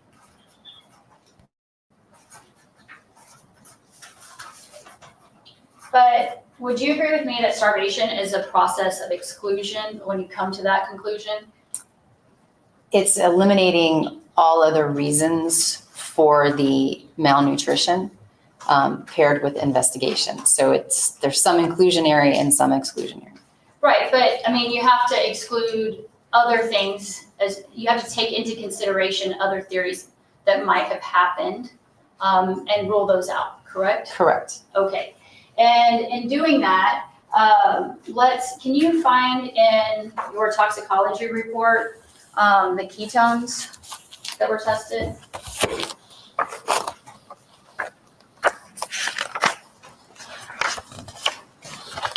That was the dad, if you guys didn't know, in the glasses that they were showing.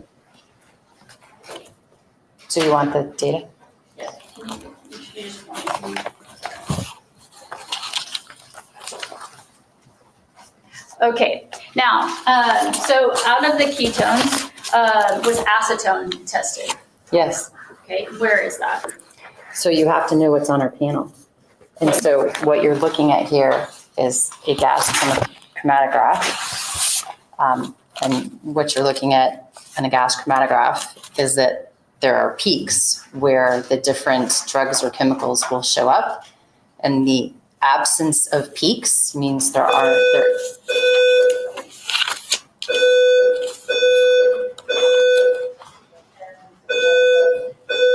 Attention. An emergency has been reported. All occupants walk to the nearest zero exit. It's been confirmed that this is a test for the deputies, so as best as you can, if you could please. Do not use the elevator. Walk to the nearest zero. Okay, So so let me ask this question. So they've been going off all morning. So just so you guys don't think that the judge is just keeping them there, she said that's confirmed that they're just testing it for the officers. That's why they're ignoring it. But it's been annoying. I thought we were done with it, so I apologize. if you got earbuds in like I do, it's nice and loud, nice and loud. In your testing alcohols, acetone is tested under alcohol testing, correct? alcohols and volatiles, which includes acetone and volatile chemicals, methanol, isopropanol. And so in your in Defendant's Exhibit 33, which has the toxicology, you tested, or you can see that it tests for propanol, correct? Well, in propanol is our internal standard. So the peak you're seeing is a chemical we added to make sure the test is working. Because if you saw absolutely no peaks, you might go, well, did it work or not? So we add a chemical at a specific concentration to make sure the test is working. So in propanol is what we added to this assay. Okay, but when you're looking at the assay, and meaning the test, it just says ethanol, correct? So what this is showing run times, and we're looking for peaks, right? And it's not showing any peaks.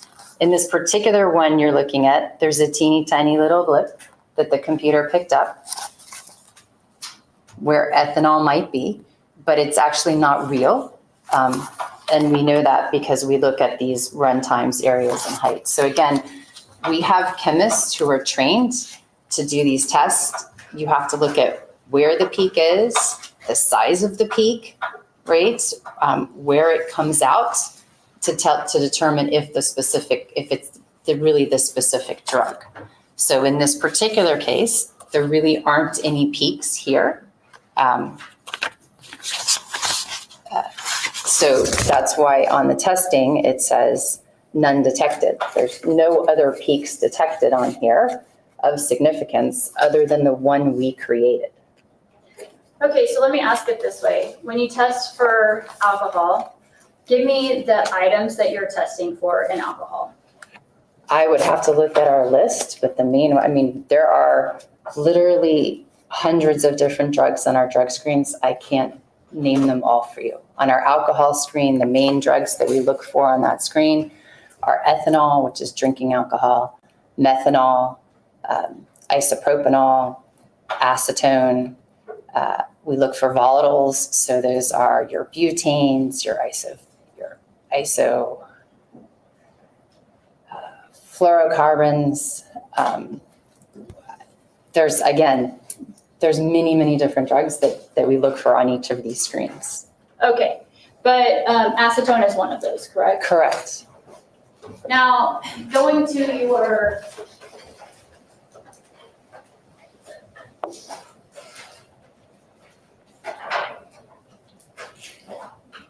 growth chart, I want to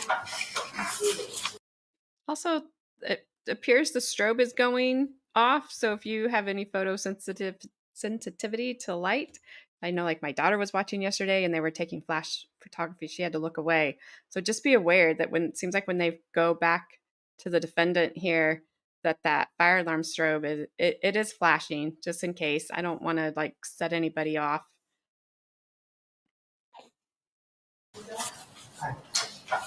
it's right here. I think we grabbed it on the. I have mine. I don't have it. The road chart? That's my copy. Oh, I'm sorry. Charts and graphs, okay, here it is, good.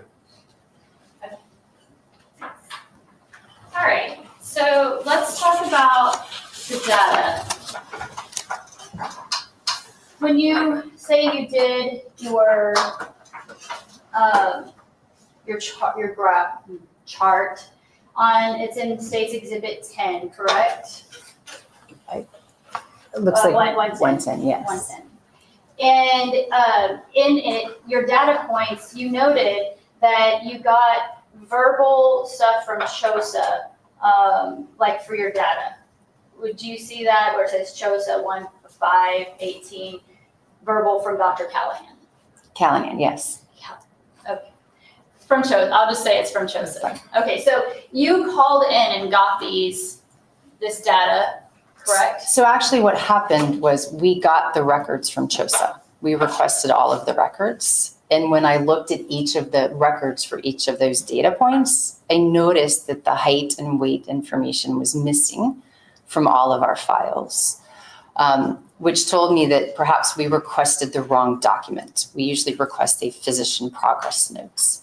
Dr. Callahan is an emergency room physician with CHOSA, and I know her.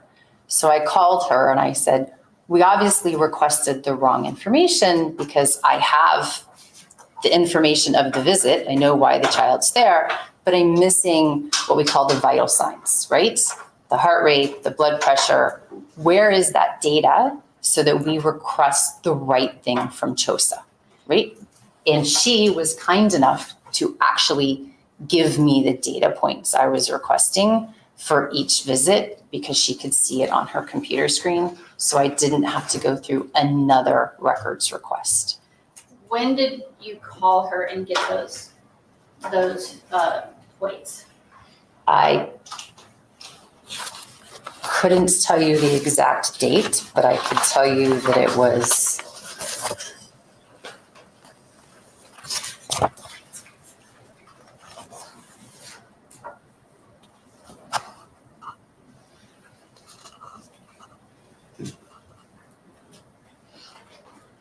I don't know, but I agree. sometime between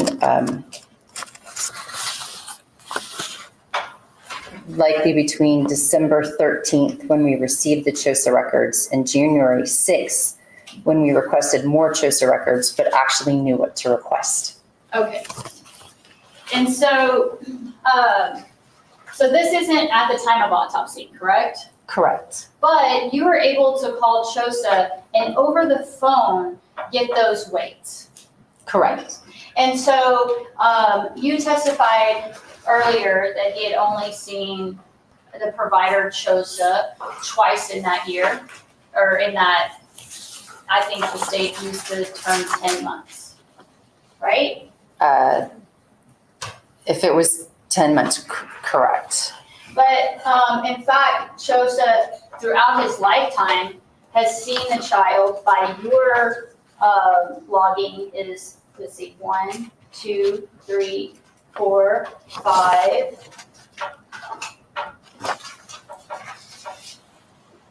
6, and 7, and then on the date of his death, which would have been 8.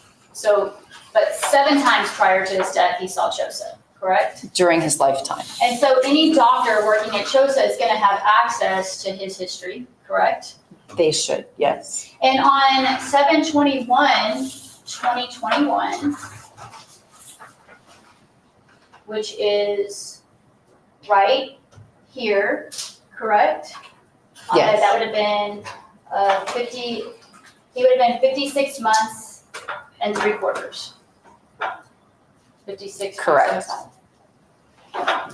Now, on the 7/21/2021 visit, this is a full workup. We have labs that day, and not just that the Children's Hospital of San Antonio doctors look at him, but we also, would you agree, have the Center for Miracles doctors, at least they're consulted on all the data that the doctors from CHOSA are receiving, correct?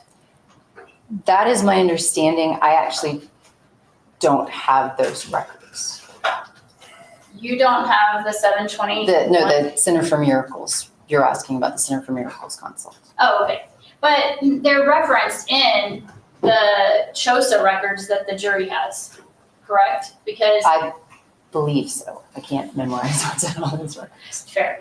But if they go look at 7/21/2021, it's noting that they are conferring with multiple doctors about this case. Again, I'd have to reference the records. I apologize. And not only are they conferring with multiple doctors, but this is not your typical ER visit, is it? I mean, they didn't just walk in and say, hey, I've got a sore throat. They went there specifically to have a workup done at the request of Child Protective Services.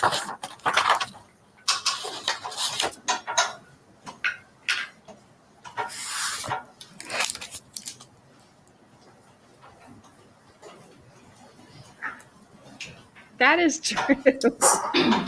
So it Good point. appears that I don't know if he was sent there at the request of Child Protective Service. Oh, no, I apologize. CPS sent in. It appears he's there for non-specific bruising of his body and self-harm behaviors. And also in there, the doctors note that they are have been informed of possible malnutrition.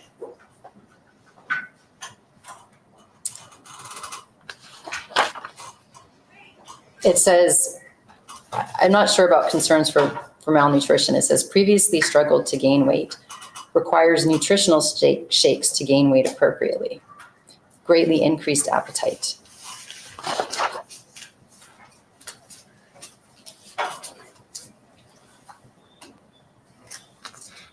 I don't see any concerns for malnutrition, Okay. sorry. Well, you haven't looked through. Right, I'm entire looking, record. I'm more looking at the first page. And it's about 20 or plus pages long. So, assuming it's in there and they have the record before them. But at that time, they are doing a full panel. They're looking for, they do all these labs on him. They do a CT scan and an MRI.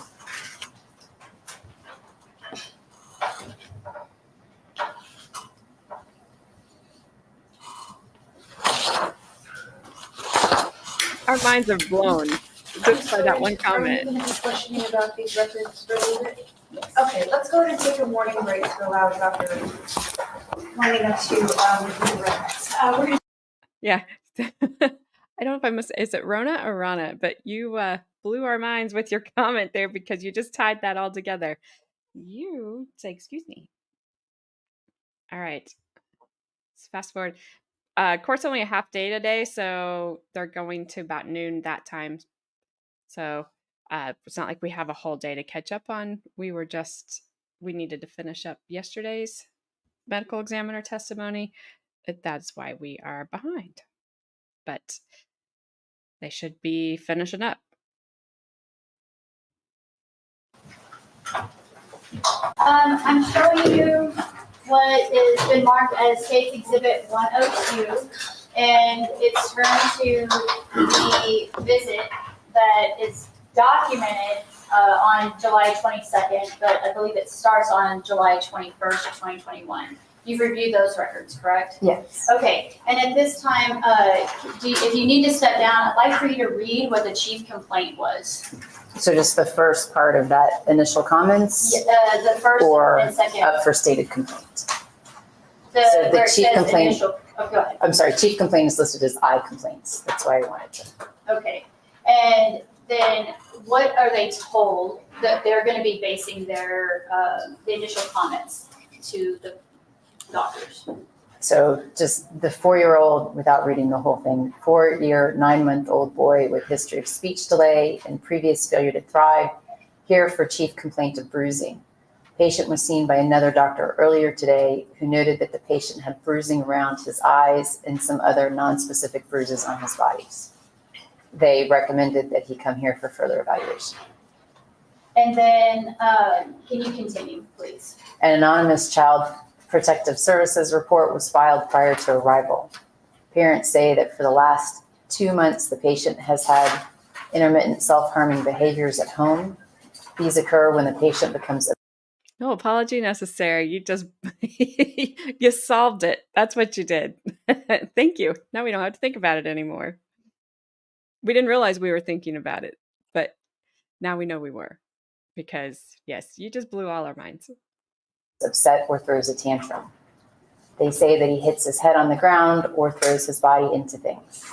They say that he got a black eye from hitting his face against an object while upset. Parents also say that he chews on his fingers, causing abrasions on the backs of his fingers. They say that he has never knocked himself out or had vomiting after these episodes of self-harm. Parents say that he frequently scratches at or rubs his eyes, but deny causing him any visible injury to his eyes in the recent past. Further, they say that he frequently puts objects into his ears and compulsively rubs inside of ear canals with various objects, sometimes causing injury to the ear canals. The patient is followed by an ENT. He has a referral to see a behavioral specialist in the near future. Parents deny him having any easy bleeding or easy breathing, but instead that the force of his self-harming behaviors causes injury. And then just the last section. Parents say that he had previously struggled to gain weight and requires nutritional shakes to gain weight appropriately. Parents also say that he had a greater increased appetite and often makes several trips to the refrigerator every night to eat what he can find. Parents say that he has. Go ahead. Sorry. Normal motor skills for a child his age. Parents deny any suspicion that anyone in his life has intentionally harmed him. Okay, so you would agree with me that at the outset, the parents are disclosing information that is important for a doctor to know so that they can evaluate the child, correct? Yes. Okay. And this, are you aware that there's a welfare check on July 20th, 2021? A welfare check? No. Okay, and you haven't seen the EMS records from that? I don't believe so. Okay.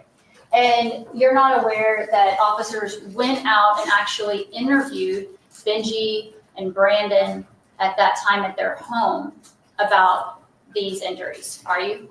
Not that I'm aware of. Not that I recall. Okay, so to your recollection, you didn't see any of that evidence? I don't recall. You didn't see any body worn cameras of officers talking to Benji? I don't recall. Now, I'm showing you what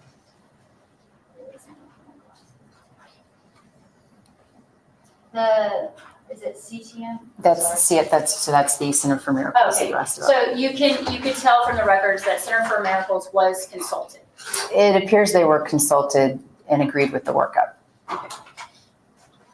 And then on the disposition, what is the disposition, is the departure plan? For under additional instructions. I think it just said disposition, Okay, departure so, plan. right, so home self-care is the disposition, and then the departure plan is Benjamin was seen today for multiple bruises and self-harming behavior. His lab work is reassuring here, but a few tests will take several days to come back. He is safe to continue to watch at home. Please follow up with your regular doctor as soon as possible to discuss his symptoms. He may need a referral to a geneticist as well as his behavior specialist. And can you continue with the police call? Please call his ear, nose, throat doctor about his ear injury. He may have a ruptured eardrum. Avoid swimming or submerging his head while bathing. Showers are okay. Keep any objects out of the ear. I just want you to finish off what they're. Okay. You can use Tylenol or Motrin at home if he has pain. Child Protective Services will be in contact about his safety plan. Please notify them or see a doctor immediately if you are worried that anyone has harmed him in any way. Okay. And so would you agree with me that nowhere in this disposition or departure plan, rather, do they inform the parents that they need to go see a nutritionalist, correct? Not from this that we've read, correct? They don't say, hey, you know what, let's go ahead and put him in IVs and give him fluids or make sure he can absorb nutrients, right? They don't do any kind of nutritional supplementation to show that he can absorb nutrients, correct? We haven't read the whole file, but I don't recall them doing that, correct? And they didn't say, hey, it's let's journal or log what he eats every day. They don't recommend that. Not at this point, correct? And at any point, there's not a single doctor that sees him that says, let's journal what he's eating. Not that I recall, correct? And they also don't say daily weigh-ins, like, hey, we're worried about his weight. Let's make sure we're weighing him every day. They don't tell him that, correct? Correct.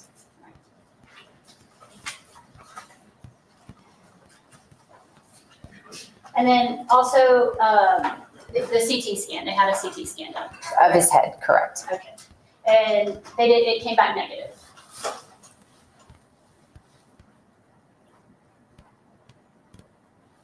Well, I mean, there's some findings, but it's negative for trauma. Okay. But I mean, at this point, you have multiple doctors seeing him, and not a single doctor says, hey, we need that there was some type of fracture to the skull or anything like that, correct? I don't actually know if multiple doctors see him because, again, all of this is documented, as far as I can tell, by one treating physician who's maybe consulting other doctors over the phone. I can't attest to multiple doctors seeing him, although they may have. But yes, what they're doing at this point is ruling out significant trauma. Okay. And so basically, if there is bruising, it's superficial to the outside. It's not, we don't have any, it hasn't, if there's bruising, that doesn't mean there's trauma behind the skull or anything like that, correct? They ruled out significant internal head injuries. Yeah. Yes. Okay. And let's go back to your chart and let's talk about that same day. And I'm going to show you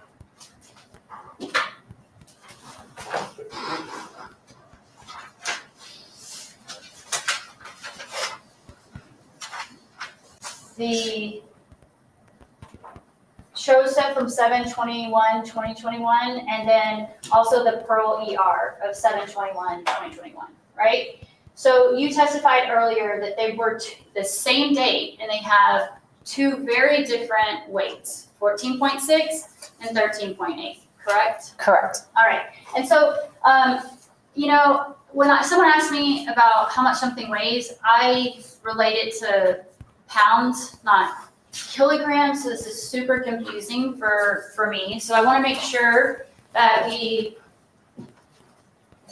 know the difference between 1 kilogram and 1 pound, right? So can you tell me how much 1 kilogram is in pounds? 2.2 pounds. Okay, and so if 1 kilogram is 2.2 pounds, and there's a difference on the exact same day of 14.6 minus 13.8 kilograms, how much is the difference between those? Can you move the paper up a little? Oh, yes, thank you. It'll just make it easier for me. Yeah. Thank you. I believe that is 0.8 kilograms. Okay, 0.8. And so what would that be in pounds? Approximately 1 pound. Well, I'm sorry, hang on. here, would you like A little less, so it's about, can we go approximately 2 pounds? Okay, Since it's 2.2. it's approximately 2 pounds. I'm gonna put Maybe a little less than 2 pounds, but we'll go approximately 2 pounds. squiggly sign means approximate. Yes. Okay, so I'm gonna do squiggly sign, 2 pounds. All right, so now you would agree with me that 2 pounds on someone who weighs 200 pounds is not significant. Correct. But someone who is weighing 28 pounds, because if we were to do, like, for instance, 14.6 in pounds, this is for converters. Conversion. But the point is that let's say 30 pounds, an individual's 30 pounds. So 2 pounds on a 30-pound person is more significant than it would be on someone who's 200 pounds. Correct. Okay. And so, when we have a weight that's this disparate in the same day, then we have to question which one is correct, because does someone lose 2 pounds in a day? Not usually, but again, it might depend on what they're wearing, how they were weighed. So it might not be that the patient lost 2 pounds. It could be a variation in how they were weighed. There. And so with each of these measurements that we're looking at on your chart, you would agree that we don't know back in September 29th, 2020, if he weighed 14.8 pounds, because we don't know the accuracy of that weight, correct? Because we don't know if the scale was calibrated. We don't know what he was wearing, what he was eating, if he had gone to the bathroom recently, correct? Correct. There's some variation in each of the weights. Okay. And so, and you did not speak with any of the doctors that actually saw Benji in the last 30 days of his life, did you? Not except for, again, the physician who treated him on his passing. Okay, so you spoke with Dr. Ian Mitchell, I believe I spoke with. I believe I seem to recall he called the day of the autopsy. Okay, because will you verify who the treating physician is at this, at CHOSA on August 17th, 2021?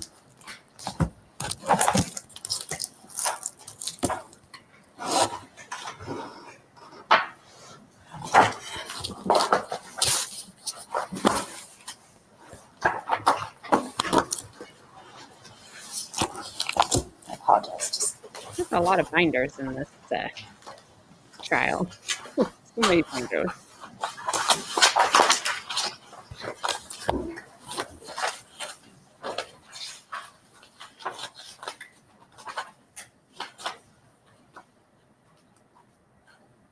Oh, it moved. It moved. Are those records separate No, they're at the back. from August 17th? They're at the back. I think it's. Oh.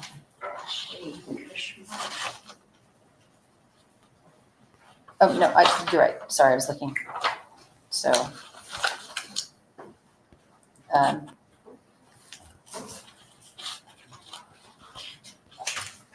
so it appears that ER physician.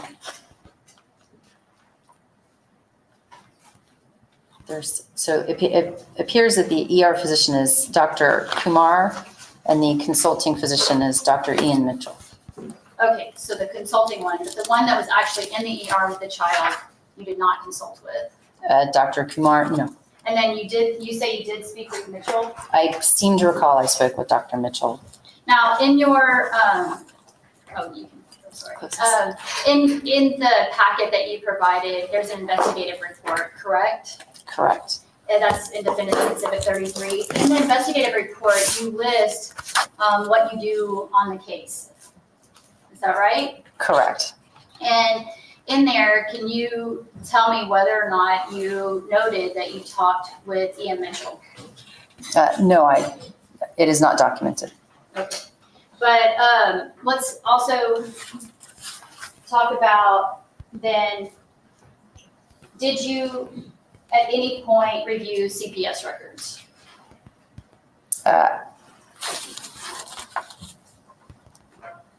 I do not recall having actual CPS records, but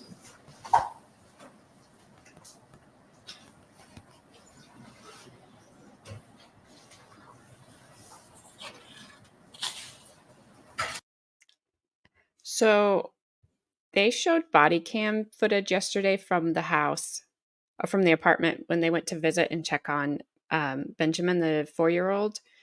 And he had the blackest eyes I have ever seen. None of us got past that. We were all very focused on how black his eyes were because I've never seen that. There's a couple people in here in my chat that work in the medical field, and they were saying they suspected that his eyes were that black from a head injury. I believe the family's explanation was he poked himself in the eye. Like, I've poked myself in the eye before, and I've never ended up like that. That didn't look well for them. He definitely had some looked like bruises on his body. They keep talking about this Mongolian disease, which the state went over with this medical examiner, and she was like, those spots are from Mongolian disease, and these are contusions. So she was able to tell the difference. We weren't able to see those pictures, so I don't know what they exactly were looking at. The pictures, if this little boy did not have something medically wrong with him, and so far I don't think they have proven that he did, to watch him deteriorate in photos that they kept taking, and then some of the photos, he straight up looked like a hostage. He looked scared. There was more photos where he just looked terrified or miserable or in pain, or just something was off with him than when he was smiling. And the defense, which I know they have to put up their defense, and I'm not criticizing them for that, would put up a picture of him sitting at a table and be like, well, see, there's food in front of him. Well, we don't know if he ate the food, and he still looks miserable. So it's it, unless they can really come up with, I don't want anybody to go to jail that shouldn't go to jail. I certainly don't want, anybody to go to prison for 25 years to life if they should not. But they need to come up with, in my opinion, for me, they need to come up with something else that they have not presented yet. And I don't think I don't think the state, I don't think the defense, good grief, has made any headway with her questions of the medical examiner. But that is just me, and everybody else. They know they're always welcome to put their opinions up. So that's just where I'm at. So it's been hard. And again, I don't want to see anybody go to prison if they shouldn't. But this doesn't look good.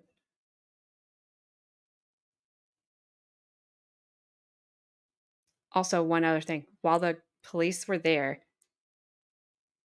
he kept asking for food. He kept asking for a drink.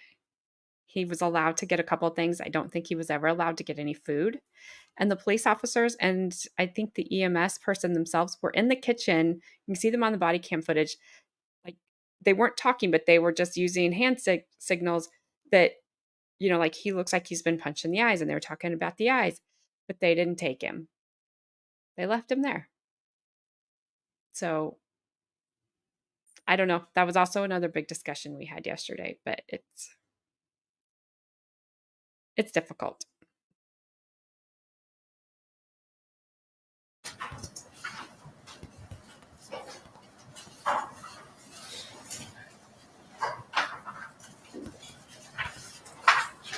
I do not recall actually having CPS records to review, no. Okay, so, and you would also agree with me that in your investigative report, you don't list ever having received body-worn camera footage or viewed body-worn camera footage from the 7/20/21 incident or welfare check. Correct, that's not documented.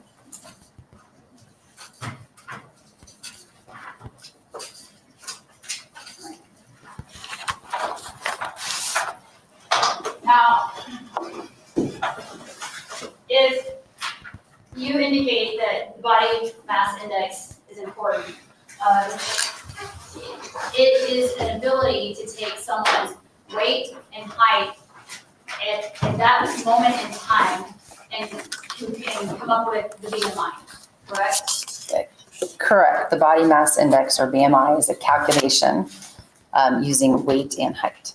And so doctors across the United States can do that at any particular point, and they are able to determine right there if they think there might be something that's flagging as problematic or that needs to be looked at further, correct? They can calculate the BMI, yes, it can be Okay. useful clinically. And in your, you did not make a chart for the height in this case, Correct, and you did not make a BMI chart, correct? not as part of the autopsy, correct. Well, and we asked for your entire file, and there's no chart of BMI in your file. Correct.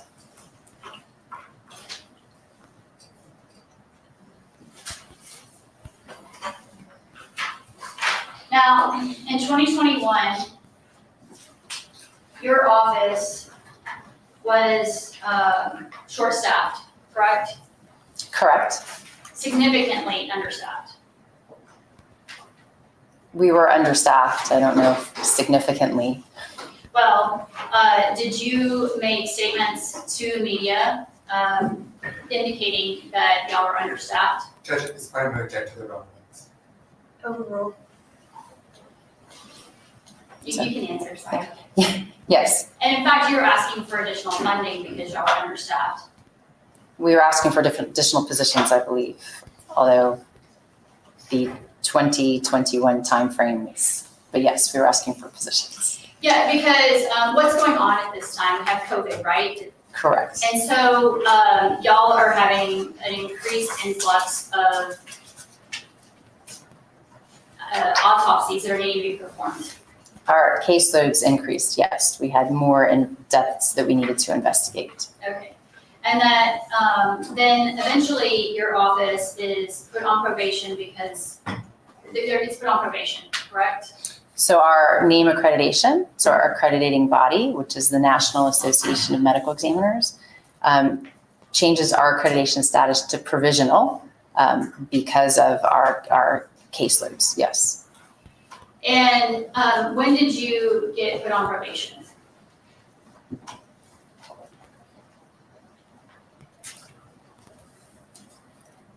August of 2021, I seem to recall. Okay. And so let me ask you, in this case, in the past, you've indicated that part of what you considered was the introduction of a new care provider in Benji's life. Do you recall that? I don't recall that being something that was considered. I believe the investigative information was considered. And when, if you know, do you know who Miranda Costas is? I believe, I do not know the exact relation, but I believe she's a caregiver to Okay. Benjamin. And so she's a caregiver. Do you know when she entered Benji's life? No. Okay.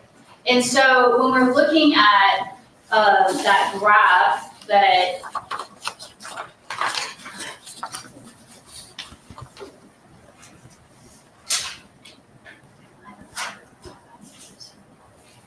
looking at this graph,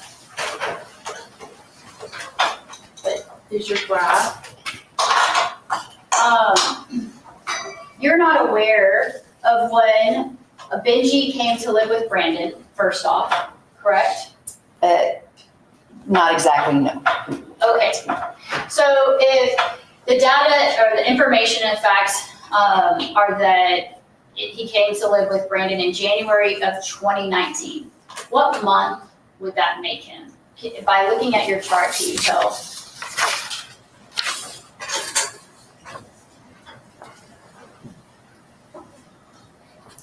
You said January of 2019, Yes, approximately 6 months. So that would make him about 27 months approximately. 27 months. Okay. And this is, do you have the exhibit number for the chart? Because this is my copy. So, The exhibit number for the growth chart, yes. the growth chart is, the spreadsheet is 110, the graph is 111. Okay, so I'm going to show you what's. I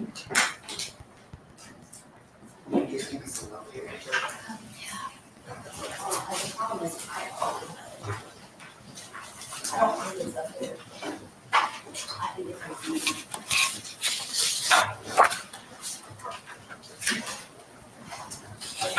Oh, you will. I'm sorry. Okay. So I'm going to show you what's been marked as Defendant's Exhibit 34. You would agree that this is your chart that we were talking about earlier, correct?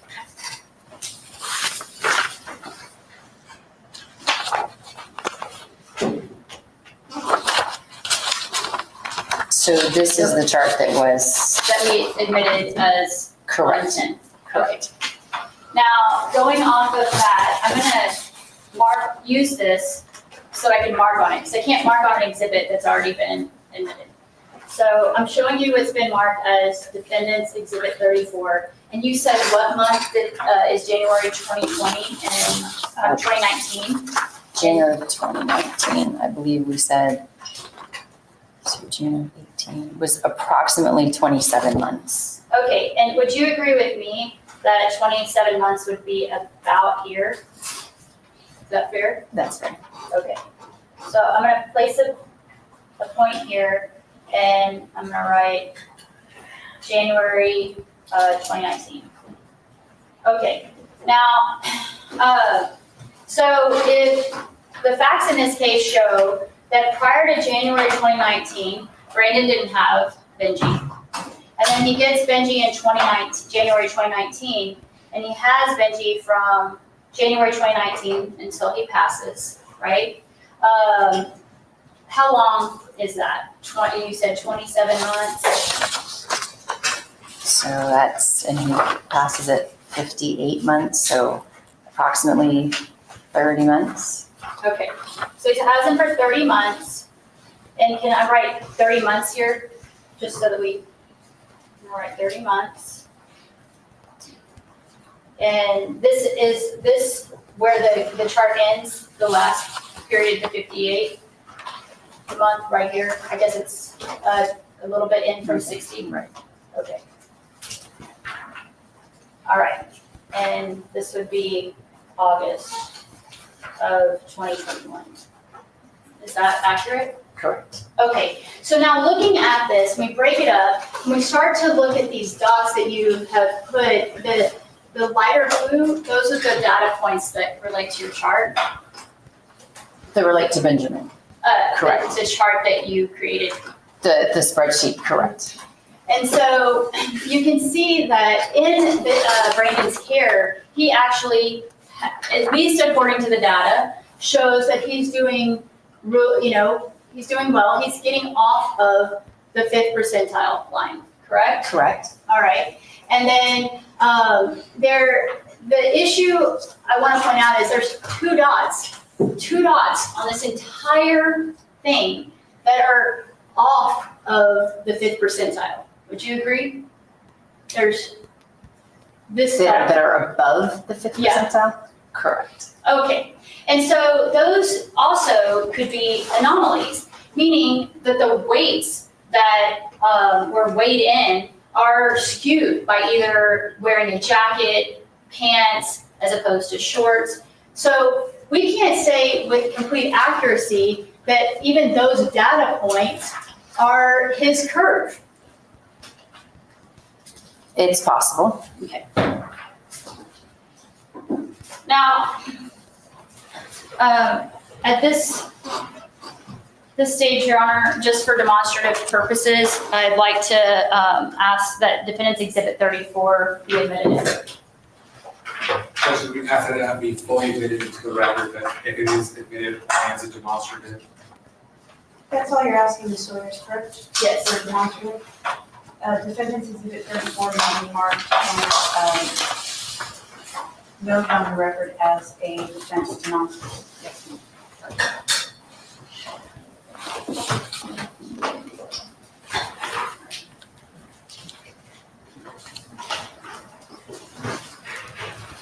So when you do an investigation, you don't know who is, let's say that it's earlier you gave an example of someone who had gotten shot, right? Your investigation as a medical examiner is not to go determine who shot the person, correct? Correct. And so you would agree with me that if we take your premise of starvation and we take your premise that it's intentional, then you wouldn't know who might have been depriving Benji of food, correct? Correct. Now, let's break that down even further. So we have the starvation. The definition of starvation is, well, can you give me your definition of starvation? Let's start with that. So starvation would be essentially lethal malnutrition with no other cause, meaning, for instance, lethal malnutrition can happen with certain disease states. For instance, metastatic cancer, anorexia, certain forms of dementia where people aren't eating, right? These can all result in lethal malnutrition, but those we don't call those starvation because there's another reason, right? So in the case of anorexia, it would be anorexia or the cancer. Starvation is a term that's used when the lethal malnutrition has no other cause. So there's not a disease process responsible.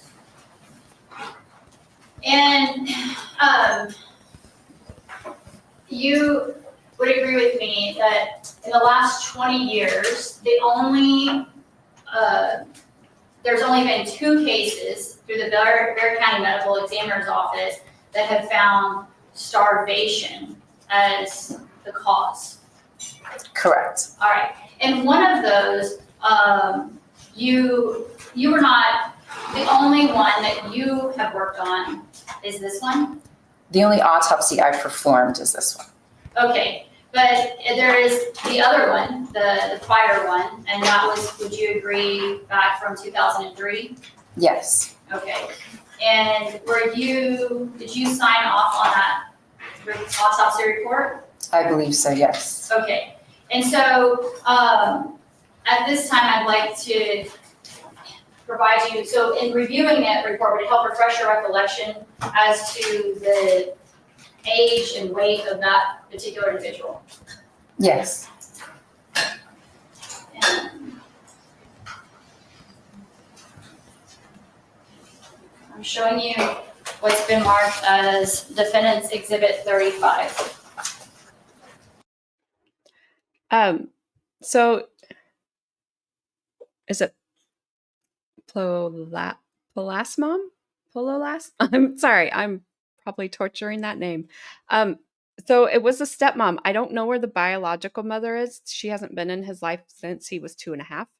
She had a trial back in the spring. Benjamin's brother actually testified against her, saying that he was scared. The reason he went along with everything she was doing is because he was scared it was going to happen to him. So she was found guilty and convicted of Lola's. I got it now. I see Lola's mom. The P was throwing me off. So she got 25 years.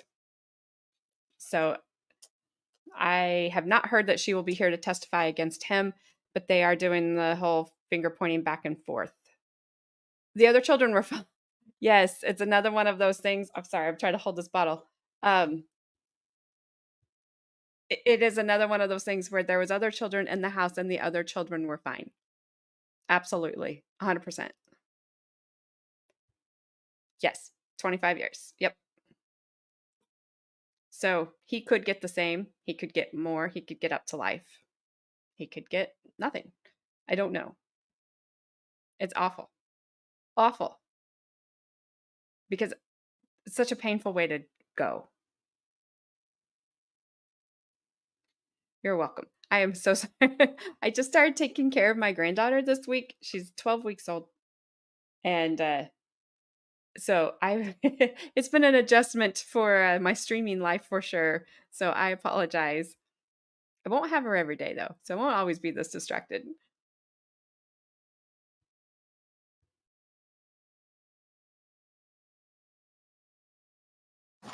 Now, So at this point, I'm going to interject one line of questioning and see why.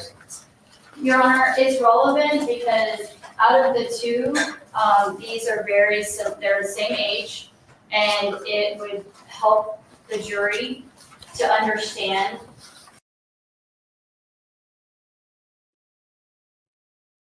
See you, Queen Olive, Ruth Ann? Or is it just Queen Olive? I'm not sure. Thank you so much for being here, and we will see you all next time. Be safe running errands, and have a good rest of your day.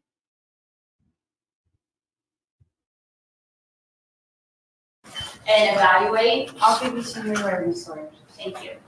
All right, so by looking at the age of the other case, the only other case that's been declared starvation, what was the age of that individual? So 4 years, if you want any more than that, I'll have to calculate. 4 years and 4 months. Let me look.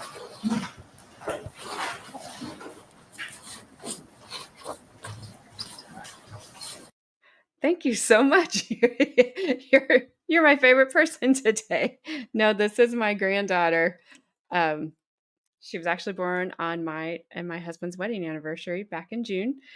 So it is my son and his wife's first child. She is enthralled with all these court proceedings. Anytime I try to put her down, she just comes up here and just watches all of this. She's just taking it all in. So she's laying weird because she likes to lay weird. So I'm not, I don't try to just keep her this way. This is just the way she likes to be held like a football. So, and then she just wants to see these monitors. But yeah, you just made my entire day, maybe week, month. But there are some good genes in my family. I will give them credit. Whoa. But yes, thank you so much. I know.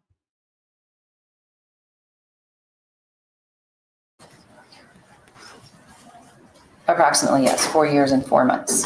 Okay. And how much did that child weigh? To make it consistent with the case we're discussing, I will say 7.17 kilograms. Okay. And how much was his height?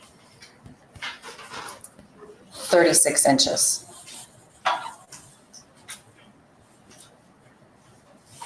And You'll have your hands full. So Enjoy though. he was so at 7.17 kilograms, would you agree with me, is 15.8 pounds? Approximately. If you calculated it, I'll take your word for it. And this 4-year-old, 4-year, 4-month is 15.81 pounds, and Benji was 28 pounds, correct? Correct. Now, in reviewing that case, do you recall that that child was bound? Yes. Okay.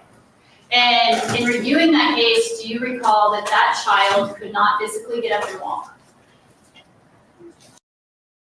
Particularly had to be carried because he could not walk, stand up.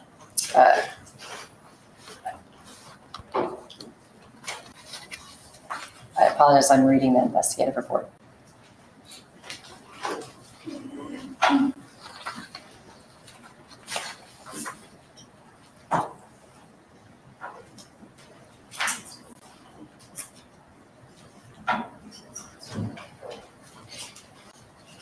I don't have that information in this report, and I don't recall.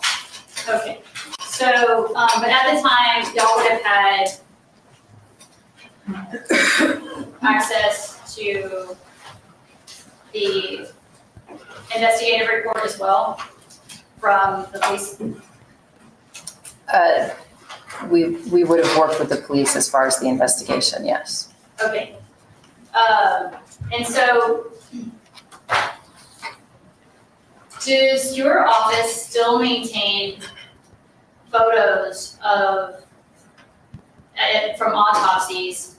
How long do they maintain them? For perpetuity. Okay, and so you would have access to the photo of this child at his autopsy, correct? Yes. Okay. And have you seen the photo of that child recently? I don't know recently, but I've seen the photo of this child. And so you could provide that to the board or to us if you were called back, to be called back, correct? Yes. Okay. Now, yesterday, you mentioned that you were that you mentioned Dr. DeMayo's, did I pronounce Dr. DeMayo? DeMayo? And that y'all had done that there's a textbook that he puts out, correct? Correct. And that you also are collaborating with him on that, On the 3rd edition, correct. on the 3rd edition. And if there are articles that are contained in your textbook, you would agree with me that you believe those to be experts, correct? I believe them to contain information. Is it information that you put out to the public that you believe is reliable and that people in your field should rely upon?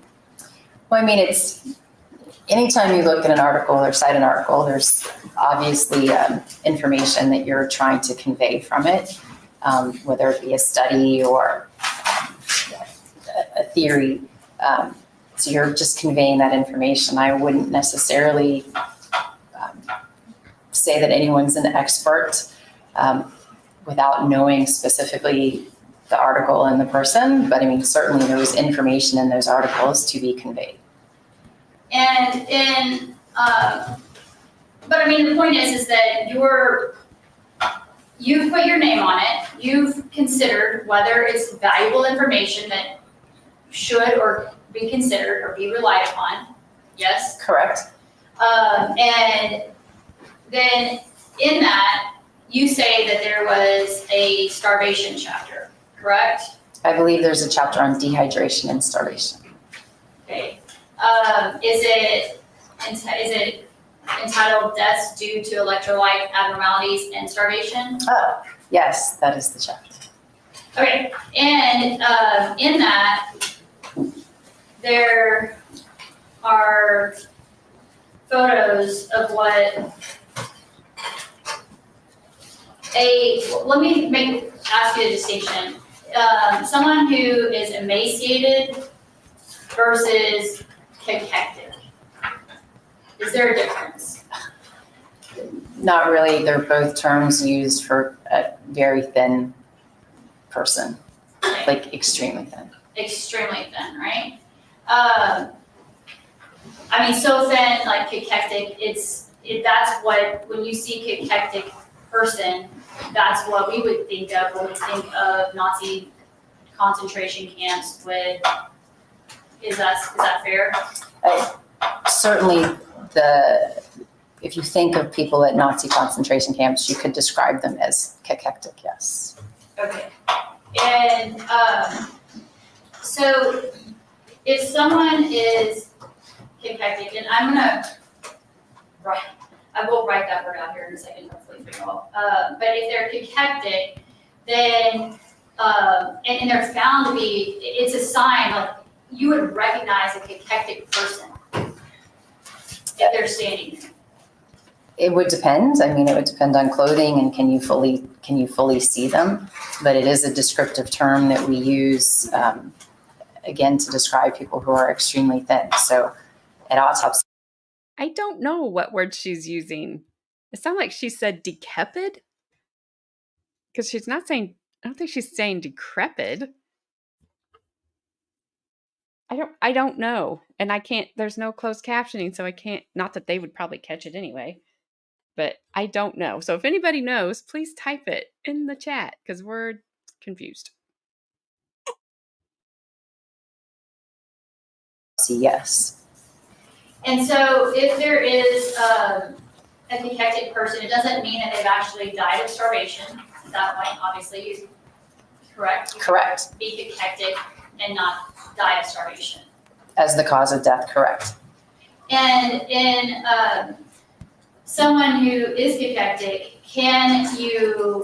would you agree that there's also, as cited in your article, a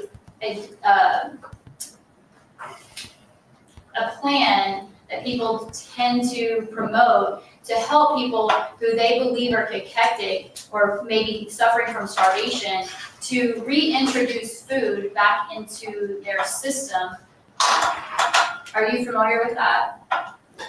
You're talking about how to treat cachexia and starvation? Mm-hmm. Yes. Okay, and malnourishment, like Correct. extreme malnourishment.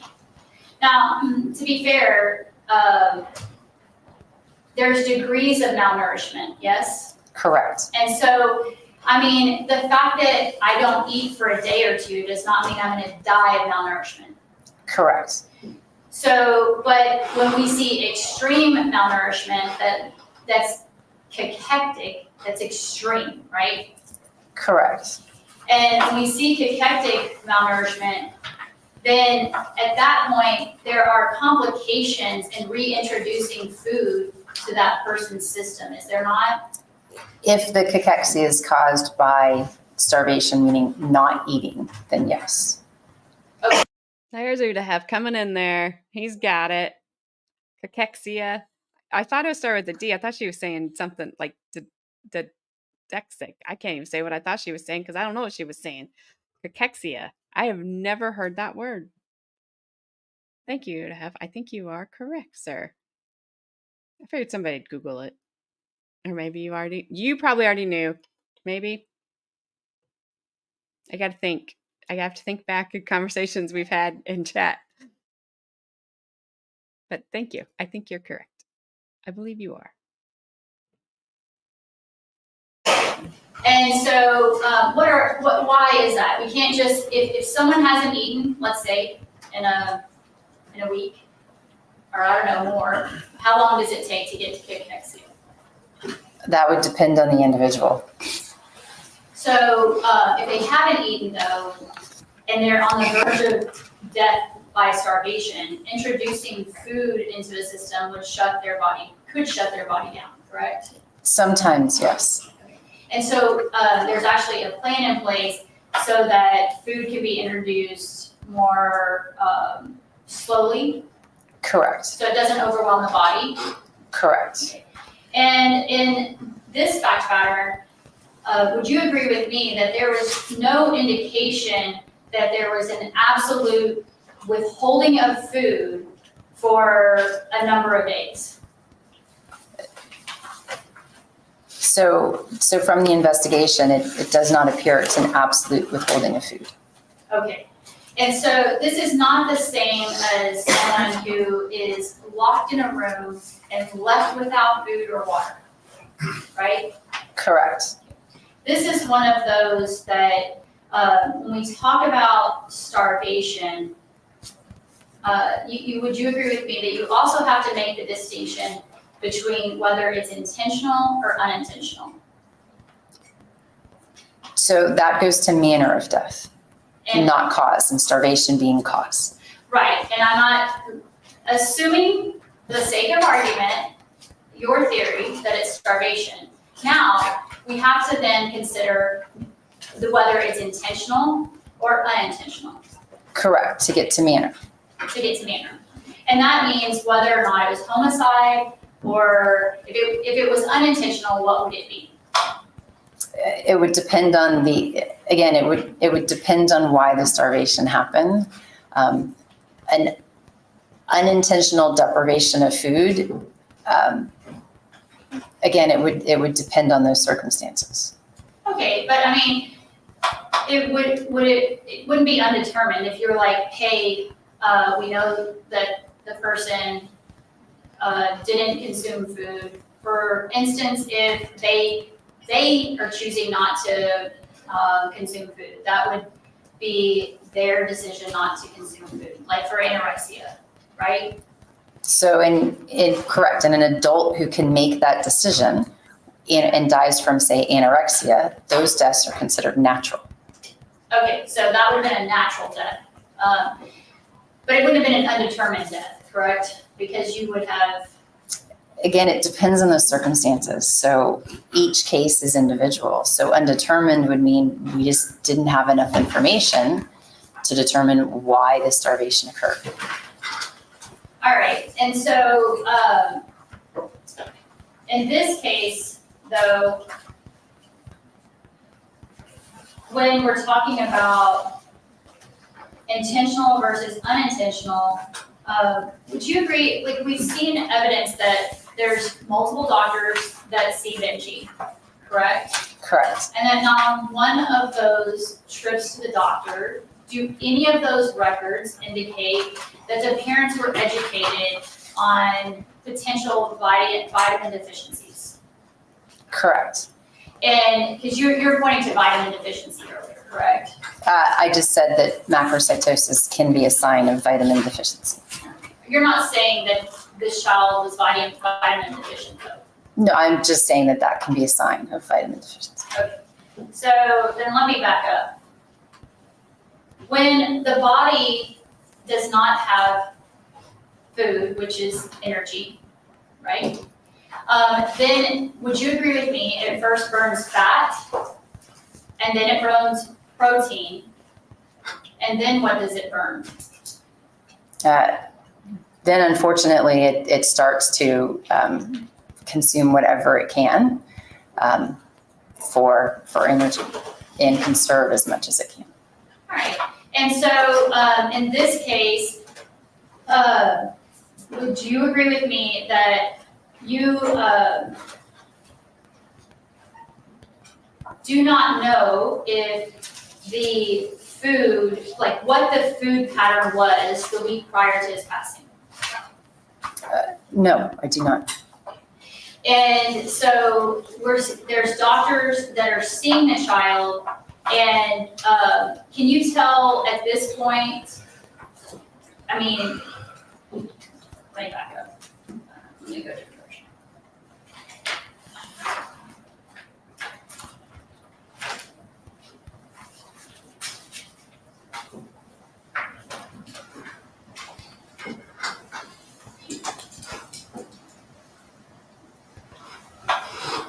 would you agree that death due to starvation from any cause is rare in this country?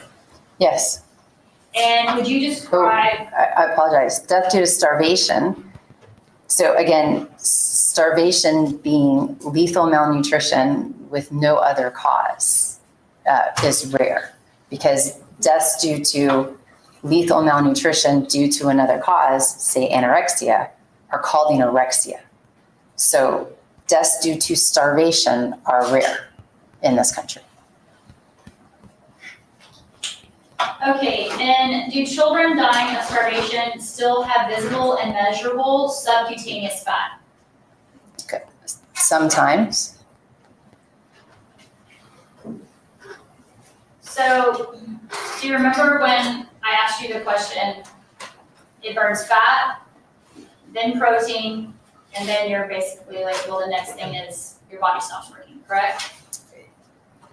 If you get to, I said it'll burn whatever it can, but yes. Okay. What else is there besides fat and protein? Basically any tissues. I mean, but again, there's other things going on with starvation cases besides just energy levels, right? We're breaking this down to it's either fat or protein, but we're also talking about when we're eating, we're not getting the nutrients that we need, the vitamins, the minerals that are required for certain proteins and functions to exist in our body. And so again, it's a very complex physiology that's going on. I don't think so, Momo Shark, but they're certainly trying, which I don't blame them, but I don't think they have. Like when my mom passed away at the end of her life, she had Alzheimer's. She quit eating. If she weighed 80 pounds, I would be shocked. So I understand when she is saying that, like malnutrition, lethal malnutrition due to another thing. I understand all that completely. And she's trying to trip her up on it, it seems like. Yeah, she's not gonna trip this lady up. There's no way. We've seen her testify in several of these trials, unfortunately. And not unfortunately, we've seen her, just unfortunately, we've had to see her. She's good. She knows what she's talking about. She proved that right away when the defense attorney started kind of going through stuff, and she's like, no, it's on this chart right here. That's not right. And corrected her. But yeah, I don't think she's gotten anywhere with her. But with starvation and with what your body's choosing to burn, whether it be the fats or the proteins. In general, we turn to fat first because that's what it's there. It's an energy store. And when we run out of that fat, the extra fat, right, that we have, in which case, for instance, mesenteric fat is not extra fat, that is necessary fat, then we turn to protein. And then we start turning back to, say, the fats that are no longer, they're not extra, but we need that energy. So the mesenteric fat, the subcutaneous fat. So it's a complicated process that I can't just shoehorn into. First this happens and then this happens. But, I mean, in regards to having fat stores on a body, face, along the skin, that's subcutaneous, right? Correct. So it's the fat that's right underneath the surface. Correct. And what you're saying is that someone, in your opinion, someone who can die of starvation may still have subcutaneous fat. Correct, because it depends on, for one, it depends on how much subcutaneous fat you started with, right? Some of us might have more than others, and so we have more extra fat. But that subcutaneous fat also serves a purpose. It's our insulation. So the body doesn't want to burn all of it, right? It wants to only burn that which is extra. Then it'll turn to proteins. Then it might turn back to that fat that's no longer extra, right? The reason of having some subcutaneous fat is subcutaneous tissue isn't just fat. There's fibrous tissue in there, there's vessels in there, there's some fat in there. So you're still going to have some subcutaneous tissue, even if most of your fat has been burned off. You testified previously that a child whose height is at the 5th percentile and weight is at the 5th percentile wouldn't necessarily be skinny, but would be normal, correct? Well, they'd have a normal BMI. Okay. And they would be appropriate for those measurements. They would be appropriate because the weight and the height kind of correlate. Correct. And are you familiar with any of the various classification systems for evaluating the severity of malnutrition? Clinically, no. Okay, so you're not aware of the Gomez, Waterloo, or Welcome? So, okay. I'm aware of them. Do I use them? Do I utilize them? Can I tell you about them? No. But I do know that clinical systems exist. I'm also aware of the WHO Z-score classification for analyzing BMI. Okay, and you did not use that in this case, did you? No. And what articles did you refer to in reviewing this case, preparing this case? In reviewing this case, I've read numerous articles in my training and experience. Hello, Miss Gabby. Oh, hello, Governor. How are you? Fabulous. She. I think that might be her only way to get a win right at the moment, because when she's like, "You didn't use that," she just looked at her like, "Yeah, because I'm not an idiot." I mean, I don't know anything about it. It just doesn't seem anything that she even seems interested in at all. It's like, and I also know about this, so don't even bother asking me about that. Also, another great pause. I Just like a little mouse. can't help it. It's a gift. It's a gift. At least it doesn't look like the first time I paused her. Oh my goodness. Alrighty. I'm glad you're here. Madison is she's like watching this with her head all the way tilted back, and then she keeps dozing off, and then she keeps laughing and smiling at the medical examiner. So I was like, it's hilarious. But I can't even hold her high enough for anybody to see it. One, I'd probably get in trouble, but two, she just, yeah. She's probably laughing at all the faces she's making. She likes this medical examiner. Alrighty, I'm gonna mute again. Okay.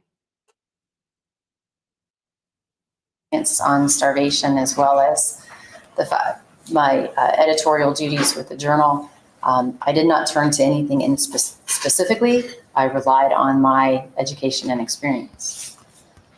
Now, your education, had you ever dealt, I mean, you did not write the article that in chapter 4, you did not write that, did you? Chapter 4 in your textbook, What article in chapter? it's your chapter 4. So did I write but you said the article in chapter 4. Well, it is chapter 4, I apologize. So did I write chapter 4? Dr. DeMaio and I wrote the book together. What I wrote and what he wrote, I don't know. We worked together and collaborated. Hello, Teresa. It's good to see you. We are good. In the middle of this horrible trial. Oh. You have the thumbs up over there from the UK. Oh. All right, Governor. Hello, Governor. How about this one? Chip, chip, cheerio. Don't get me started. Yes, please. You have no idea. You have no idea. But hey, thumbs up. Puddletown is in the house. Oh, you're back. Glad I could make you laugh. Is he doing the little dabby there? I think he is. It's a little dabby. Hee hee. little dib. Bangers and mash. I don't know what that one was. I have too many. Sounds like food. they're eating. I don't know. I got scared when George put that spotted thing in chat. Oh, when we went in Discord and we're the other week or whatever, we were chatting, and he was telling me all about it. Yeah. Well, yesterday's video is already limited on monetization, so Yep. So sorry. you know, it is what it is. It's just a trial. I just want to ask, be like, hey, did you limit to the monetization on this news station? I didn't say it. They did. I know, right? Oh well. All right. I'm gonna see if I can lay her back down. She's sound asleep in Okay. the worst way for me.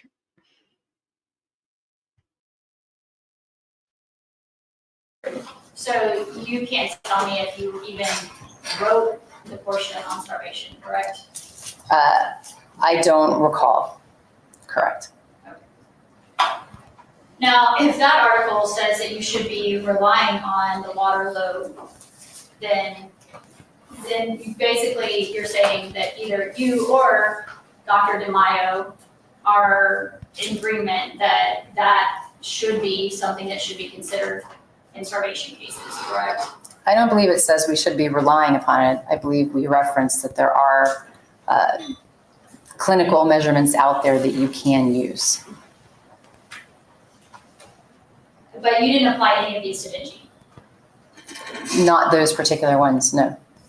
Well, which particular ones did you apply? The CDC.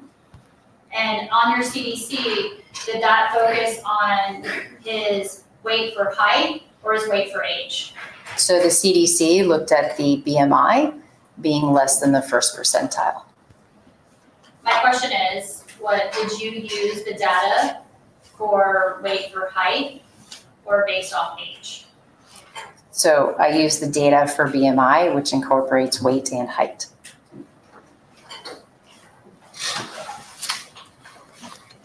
And yesterday you said that it focused on 4-year-olds, correct? By age, correct. 4 year and 10 months to be exact. Correct. Okay.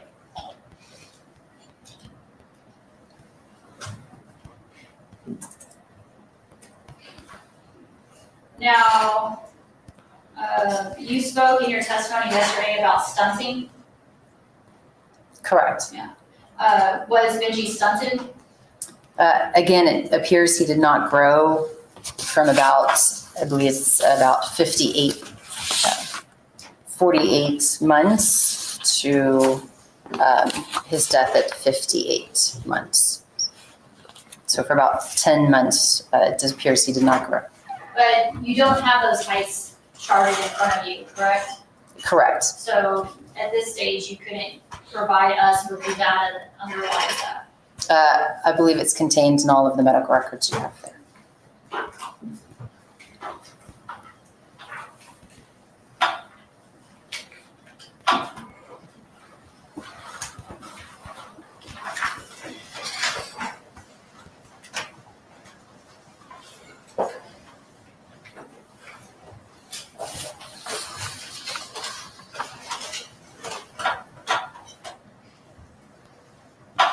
Did he have classifiable malnutrition under any of the various systems? So like in your autopsy, did any of the various systems that you looked at, did you see signs of malnutrition? I don't believe I understand the question. Or any of the organs, weights, off? Because you don't know them. You know, I mean, you know the weights, but they all seem to be within the standard weight. So they're all on the low side of the range. So it depends on if you use, say, a mean weight, in which case they're all less than the mean for age. If we use a range, which is essentially a 95% confidence interval, they are all on the low side within that range.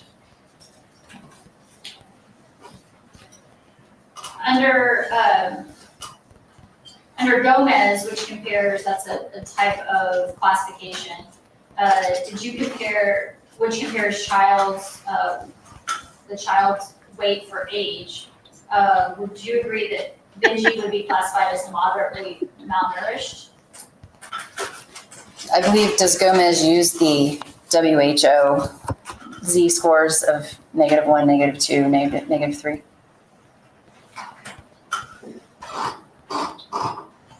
I'll have to come back to you on that. Thank you. Since you didn't do any of them, you're not gonna know where he fell out, correct? Those are clinical measurements and used clinically by physicians. So yes, this was an autopsy examination. Now,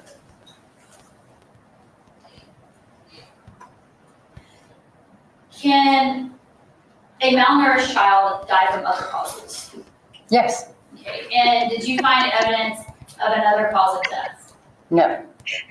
And are there other causes of death that show no abnormalities at autopsy? Yes. And what are those? The main one is suffocation. And what about cardiac arrhythmias, And cardiac arrhythmias. seizures? Seizures when there's a seizure disorder, so there's a history to go along with that, but we wouldn't see a terminal seizure, no. Well, and to be fair though, there's always a first when you start to have seizures, correct? Correct. I am unaware of a single report of the first seizure in a seizure disorder being a lethal one. And now, did Benji die of asphyxia? So again, asphyxia would include, asphyxia is lack of oxygen to the brain by an external cause. So this could be choking, it could be strangulation. So there are certain types of asphyxia we could rule out. It's not choking, it's not strangulation. However, it also includes smothering, which is what we just discussed, that I could not exclude. Well, and you say choking, in the sense of if something got caught in his airway that restricted him from being able to breathe, that and the item is then removed somehow through coughing or whatever, through CPR, that would not be something that you could rule out at death. At the autopsy. So in order for an obstruction to result in death, it has to obstruct the airway and it has to be removed not by coughing. So it has to be removed from an external source. If it's by coughing, then that's not going to result in death. Usually that external source is EMS or medical treatment, who, when they go to put the breathing tube in, remove the item, in which case, no, if the item's removed, we can no longer see it, but we have the reports from the medical personnel who removed it. And so the point being is that if there is something that could have been lodged in his mouth that would have prevented oxygen, and it's removed, you would not be able to tell. If it's removed, correct. And so you cannot rule out suffocation in this case, Correct. either intentional or unintentional. Correct. And did Benji die of cardiac arrhythmia disturbance? I do not know. Did he die of lethal arrhythmia? I do not know. These are mechanisms of death. The same mechanism, starvation's a mechanism as well? Starvation is a cause, and starvation can lead to lethal arrhythmias or abnormal heartbeats. In fact, the main way that starvation kills you is usually by a lethal dysrhythmia or an abnormal heartbeat when starvation deaths die suddenly. So it's certainly possible it was an arrhythmia, but I can't diagnose that at autopsy. Or even if it didn't have anything to do with starvation, you also cannot, in a child that isn't even considered for starvation, arrhythmia also could not be determined at autopsy, correct? Correct. We cannot find abnormal heartbeats at autopsy. And did you evaluate Benji for possible genetic, or did you do genetic testing on him to rule out arrhythmias? And No.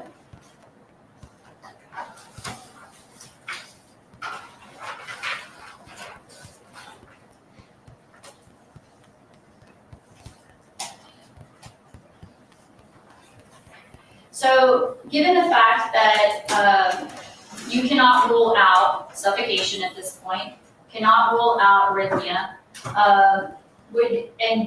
would you agree that it's possible that Benji is just a small kid that has small parents, that he actually died from something else? So a small child who has small parents would be, again, say, 5th percentile for height and weight, normal BMI. So this is a very low BMI. So this is a malnourished child. So I can't simply say it's a small kid from small parents. Could there have been an arrhythmia? Could there have been a suffocation? I have no evidence of that, but I don't have an ability to disprove it, no. Well, okay.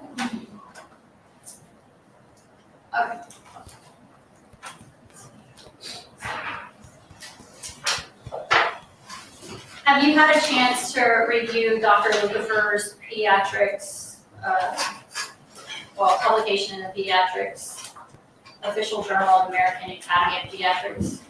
That was the Lucifer and Kellogg article on starvation? Yes. Yes. Okay. And so,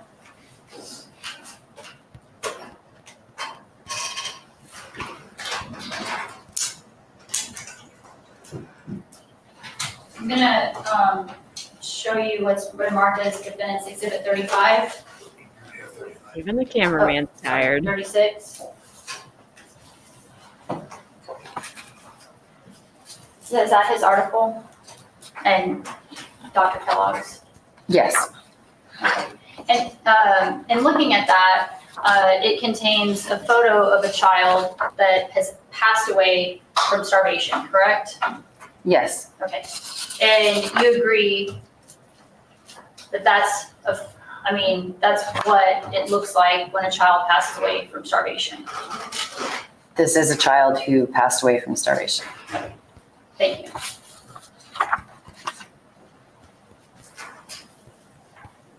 Oh, and I apologize. Let me just make sure. What photo can you tell what they're identified by figure numbers?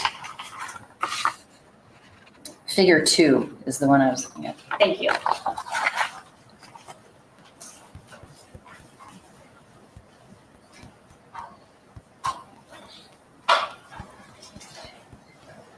I don't think she understands most of her own questions. She was asking her a question about her question, it seemed like, on one of them. Also, is the All right, judge's so you did the autopsy on August 18th of 2021, correct? I couldn't hear you. What'd you say? is the judge a statue? Has the judge said one thing? Did they just put a little crash dummy in there and just put a wig on it and said, "Here you go"? Yeah, she's like, I told you I had another court to do today, so stick figure, like a broom, Yeah, like in a cartoon with a just a on mop, it. just Yes. a mop. With its arms out. Yeah, she's still on the stand. With a sign that says "Be back in 10 minutes." Yes. And she never comes back. She is just Googling her questions. And I'm sorry, her co-counsel there has a Lego helmet head of hair as well. It's not moved either. Oh, Tricia, I don't think you're alone. And I don't think you're alone. Oh man. Watching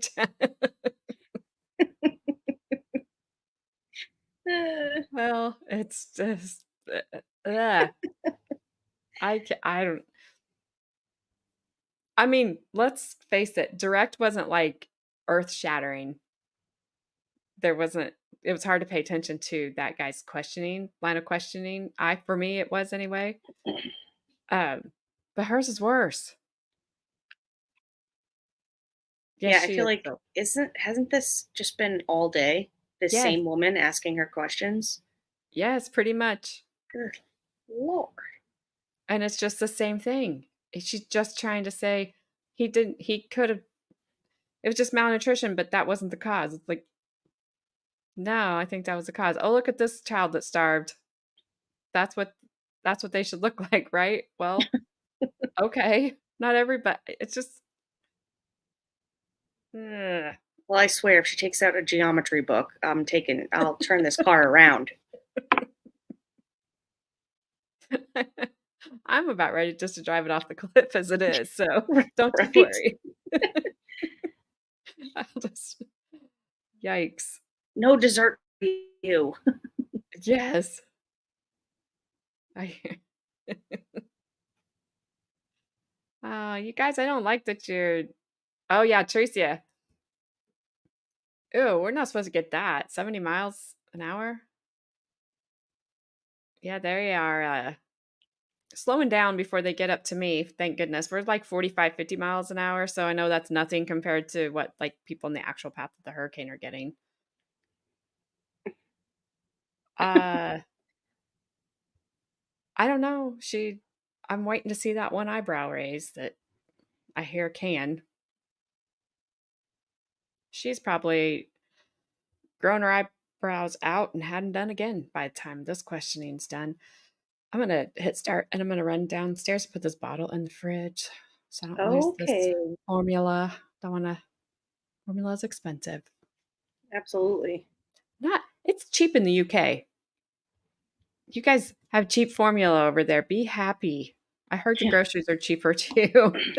Well, there was a time where people couldn't even find formula. Yes. Like Crazy. a friend of mine just got back from the UK last weekend and her daughter's over there. She's like, it's just crazy how much cheaper things are. Like, Yeah. could you send a crate of formula to my son's house? That'd be great.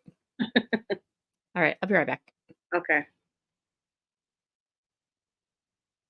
Correct.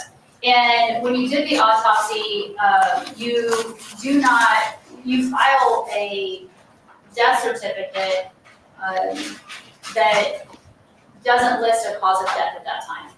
Correct. And you don't actually determine a cause of death until February 8th of 2022, correct? Correct. And before you determine a cause of death, you meet with Detective Size. Correct. Now, yesterday you focused on whether or not, explain to the jury that there were investigators in your office that you could deploy that are independent of the prosecutor's office, independent of law enforcement, correct? Correct. You would agree with me that in this instance, after your autopsy, you did not deploy any of your investigators to this case. So our investigators, their job is to gather information from other agencies. So in gathering the video evidence, the videos and gathering the medical records, that's our investigators. We have no legal rights to do anything else. So our investigators can't go get videos, and we have to rely on other agencies to supply that to us. Our investigators' job is to go find out who has it and get it for us. Okay, and so in your investigators in this case didn't get the CPS records, correct? Correct. And they didn't get the whole, there's this cell-by report that has videos that were pulled down from Miranda's phone. They didn't get that. I'm sorry, I didn't hear what you said. The cell-by report? There is an extraction of Miranda Costas' cell phone that they obtained, that the law enforcement obtains. So correct, we don't get this information. We go to law enforcement, ask them what information they have, and ask them to give it to us. We can't get these reports on our own. I understand. But you were not provided with the extraction report that contained data from Miranda's phone, correct? Does that data include the photographs and the videos? So, yeah, I'm getting there. So you did not have the entire report. You got to see only what Detective Size cherry picked out of that report for you, correct? So I don't know about the report, so I apologize. I can't speak to the report, but Detective Size said he had video and photographs. He came to our office. He had many videos and photographs on a drive, and we sat there and watched, or I sat there and watched and looked at all of them. They were not, we watched all of them. So I don't know if that's all of them, but there were many of them. And the point being, though, is that he was able to select which ones that you saw, and therefore you were not just given a blank slate of, hey, this is the whole evidence. He comes to you with what he wants to show you, his digital timeline, correct? My understanding from Detective Size is that he brought all of the videos and photographs that he had. He indicated to me as such, this is everything we have, and I look at it. I do not have a way to substantiate that. That is true. Okay. And so if there were videos and photos of Benji sitting around the table eating with all of his family and food that was being prepared at the home, you would agree with me that he didn't show you a single one of those photos. I don't recall. So you also did not receive the recordings of Benji himself saying that he had been eating and had food. You didn't receive those, did you? I don't know what videos that are, so I don't recall. Okay. I don't recall seeing videos. All right. So if there's recordings of him meeting with CPS, and he's telling them what he eats, and he's telling them that he has food, and he's telling him that he's self-inflicting his injuries. You didn't see any of that, did you? I don't recall seeing any of that. Now, there's something in your report, to be clear, in your autopsy, where you talk about the injuries, the bruising that you see on his body. Correct? Correct. The bruises are documented in the report. And so those bruising, the term blunt force injury, can you explain that to the jury, what that means? So to a forensic pathologist, we essentially have roughly 3 types of injuries. We have ballistic injuries, which are associated with firearms. We have sharp force injuries, think about stab wounds and cutting wounds. And we have blunt force injuries, which are essentially everything else, right? So if I hit my arm on this table and I get a bruise, it's a blunt force injury. So bruises, which we call contusions, and scratches, which we call abrasions, are termed blunt force injuries, meaning it's not a sharp force that made it, it's not a cut, it's a blunt object or a blunt incident, say in a car collision or falling on the floor or hitting the table. Those are all blunt force injuries. Okay, and so to be clear, blunt force doesn't mean that somebody else hit you with something. It just means that your body came into contact with something that caused that contusion. It came into with a blunt force, correct. So we're not saying anything about infliction or how it occurred. It's a blunt force. It's not sharp. It's not a firearm. It's a blunt force. And you would agree with me that you did not find any of those blunt force injuries to be the cause of why Benjamin passed away. Correct. And you did not really focus on that finding out whether or not those blunt force injuries were consistent or inconsistent, because, let me back up. You didn't go do any kind of investigation as to what caused those injuries, did you, the blunt force injuries? So yes, as part of our investigation, again, we looked at the medical records, we have the circumstances, we follow up to police. So what we're trying to do is find a reason for all of the findings present at autopsy, including the blunt force injuries. Yeah, but in this instance, you didn't review the very reports that you would need to in order to determine whether or not those blunt force injuries were consistent with, I think you said they were, you make this a conclusion at the end of your report that, or that they're not consistent.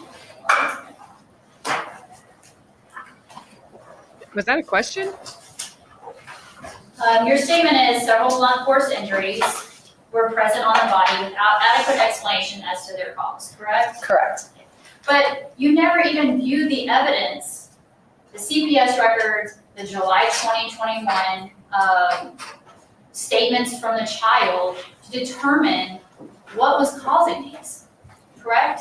So Well, the answer, and let me be very clear what I'm asking. You did not review that data. The data that I'm talking about is from July 20th, 2021, and the CPS report, correct? I did not review the CPS report, but I had several meetings with the CPS investigators in which that information was conveyed to me. I did not know of this data that about the interview with the child on July 21st. What date did you meet with the CPS investigators? I do not have that with me. And you would agree with me that in your investigative report, you know when you speak with Detective Size, correct? Correct. And who specifically did you speak with from the CPS department? I do not actually recall. These were done in what are called multidisciplinary team meetings that are coordinated through Child Safe, who brings the investigative team together to discuss the investigation. And so, are you aware that Benji was actually asked questions about how he gets his injuries? I don't recall, no. Now, the point being is that despite you having testified regarding Benji previously to this is the first time that you're claiming that you met with CPS. I don't believe I was asked. And in regards to figuring out where the injuries come from, would you agree that the bruising or the contusions, as you call them, that there was CPR done on the child prior to coming in, correct? Correct. And sometimes when you're trying to save a child's life, you're not gonna stop and realize you might be bruising the child, correct? Correct. And you're not able to eliminate what or identify which bruising might have been caused from CPR and trying to save his life versus existing prior to CPR. So CPR bruises are usually in a particular area and of a particular type. And so when we see those bruises, which we often see, we will differentiate those and pull them out as CPR bruises. So the bruises described as injuries are not consistent with CPR. Well, was the child pulled out of a hot car and laid on the asphalt in August to give CPR by the mother or by the stepmom? So again, the bruises that are outlined in the autopsy report as injuries are not consistent with CPR. The hot asphalt would have caused burning, not bruises. Okay, but when you're placing a child on the ground, in any event, with someone who doesn't know what CPR, how to do it, is trying to figure it out, is it possible that those bruises, some of the bruises, could have been caused from that? It's possible.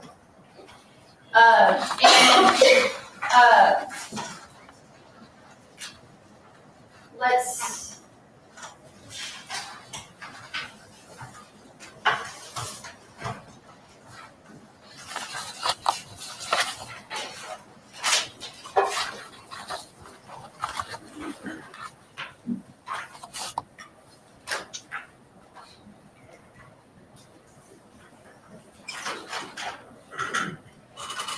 You didn't note in your report, anywhere in your report, what you suppose, if you talk to CPS, what you learned from CPS, correct? Correct. And you didn't note what you learned from Detective Size, correct? Correct. And in looking at your report, those that if you did talk to CPS and if you did talk to Detective Size, those and the medical reports are all you had to review. As well as the autopsy information, yes. And I apologize. I just meant in regarding investigative side of it, not your autopsy. As information supplied to us, that is all I recall, yes. Did you receive a copy of Detective Size's police report? I don't recall. And if you had received it, it would be part of your packet, No, it wouldn't? No. Would you have noted it in here? if our investigators received it, they would have notated it. But if the detective hands it to you, it doesn't get notated? Not necessarily, no.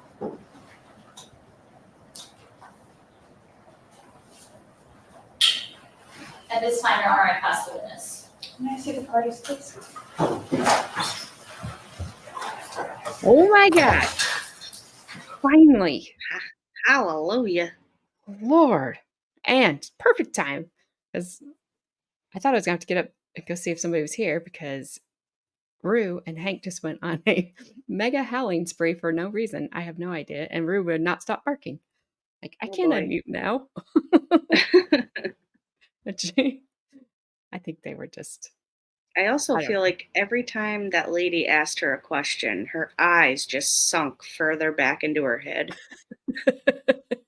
She's like, I came in here and I was really smart. Yeah, and she's like, And- now I gotta go brush up on my math. Yeah, she's like, I'm questioning all Ladies my and life. gentlemen, we are going to take a brief recess. We are still going to break early today, but I want to check with the parties on the logistics. So we'll see you in about 5 minutes. All right, the jury. Aw, I want to know when they're going to rest. Hopefully in about 5 minutes. Yeah, I mean, I don't think there's much more because I think she said they were quitting at noon. So we Yeah, don't you have know much. what, Puddletown? That lawyer, like, that medical examiner, she's like, this isn't my first rodeo. Like, how many times did they get called into court to testify? I'm sure. Yeah, all well, the like time. I said, we've seen her. We saw her in Yes. Daniel Garcia. Yep. I think we saw her in Mercedes Lasoya's trial. I mean, I don't know why we wouldn't have. It's in the same county. Hey, look, a Bexar. You ought to think she ought to be well-versed on these. Because you are leaving for the day, I am going to Yep, there we go. remind you of my instructions. Do not look up or research anything about this case or anything you may have heard during the course of trial. Do not read or listen to any media accounts of this trial or speak with anyone about any media accounts. Do not read or engage with any online comments that may be associated with this trial, and do not speak to anyone about the case or the evidence you have seen or heard, including other members of the jury. You go with my thanks. Please have a good afternoon and have a safe evening, and we will see you tomorrow at 9:15. Thank you very much. All right, the jury. Wow, she gave him 15 minutes later tomorrow. Wow, that was That's nice. 10:15 our time. So How come it's a half a day? she has another court, she Oh. said. Oh, you were being serious. Yeah. I was like, pedicure, manicure? No, she actually it's yeah, no, I'm being serious. I wouldn't lie about such a thing. Uh I think she said Veterans Court, because Oh, Carmen's like, "Wow, Veterans Court, I haven't heard of that in a long time." And I said, "I don't think we should ever hear of that. What happened?" yeah. She's like, "Well, they could have ran. They could." I'm like, "All right, I don't want to talk to you anymore." Like, I don't want those guys to go to court. How is I, Carmen? Does she have like big storms I or have no idea. no? I called her because I didn't hear anything, and then nobody answered. So I called her again, and I could tell like she was sleeping. You know what? She does that. You call her and she doesn't pick up. I know. Oh, trust me, I've known for, I would say, 29 years, but she hasn't had a phone for that long. Uh, but yes. Um, she said, "I don't know if we have power." And I was like, "Well, figure it out, because I'm trying to figure out what I'm gonna do." I wasn't even like close to being ready. And then that's why I had to just set it back 15 minutes. I'm like, I look like a mom with a newborn. I've got the hair pulled back and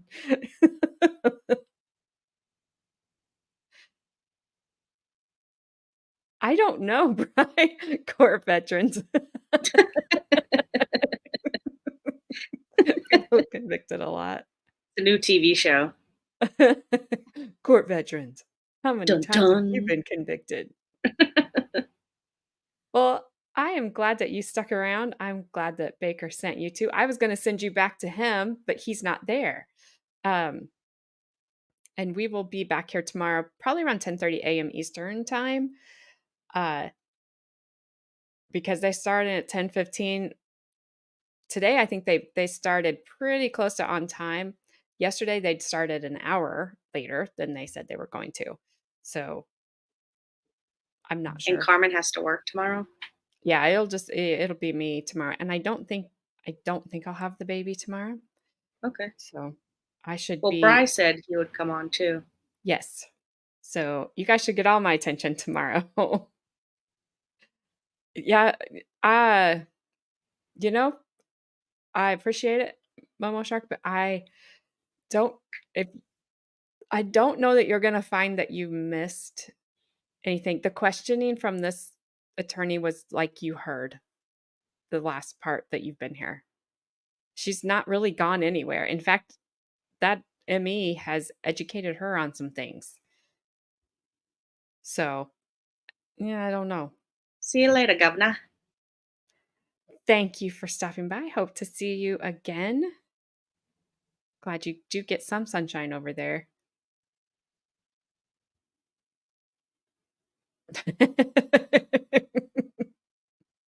She did confuse. She did confuse you. Uh, Gabby was yep. trying to tell you. I was. I was trying And then to. Carmen's like, "I'll just take care of it." Yeah. Yes, I hope, and me too. I mean, I'm not looking at 70-mile-an-hour winds, but I am looking at 45 to 50, and that, could take me out tomorrow. So if for some reason I'm not here, that is why I don't have any power. I do not Toodle got toodle pip. power. Toodle pip. Toodle pip. Toodle pip. You may be able to put it on 1.25 speed too, Momo. I don't think that'll be fast enough. I had it on there and I thought, well, that might be a little fast. I almost just left it to see if you guys even noticed. Oh wow.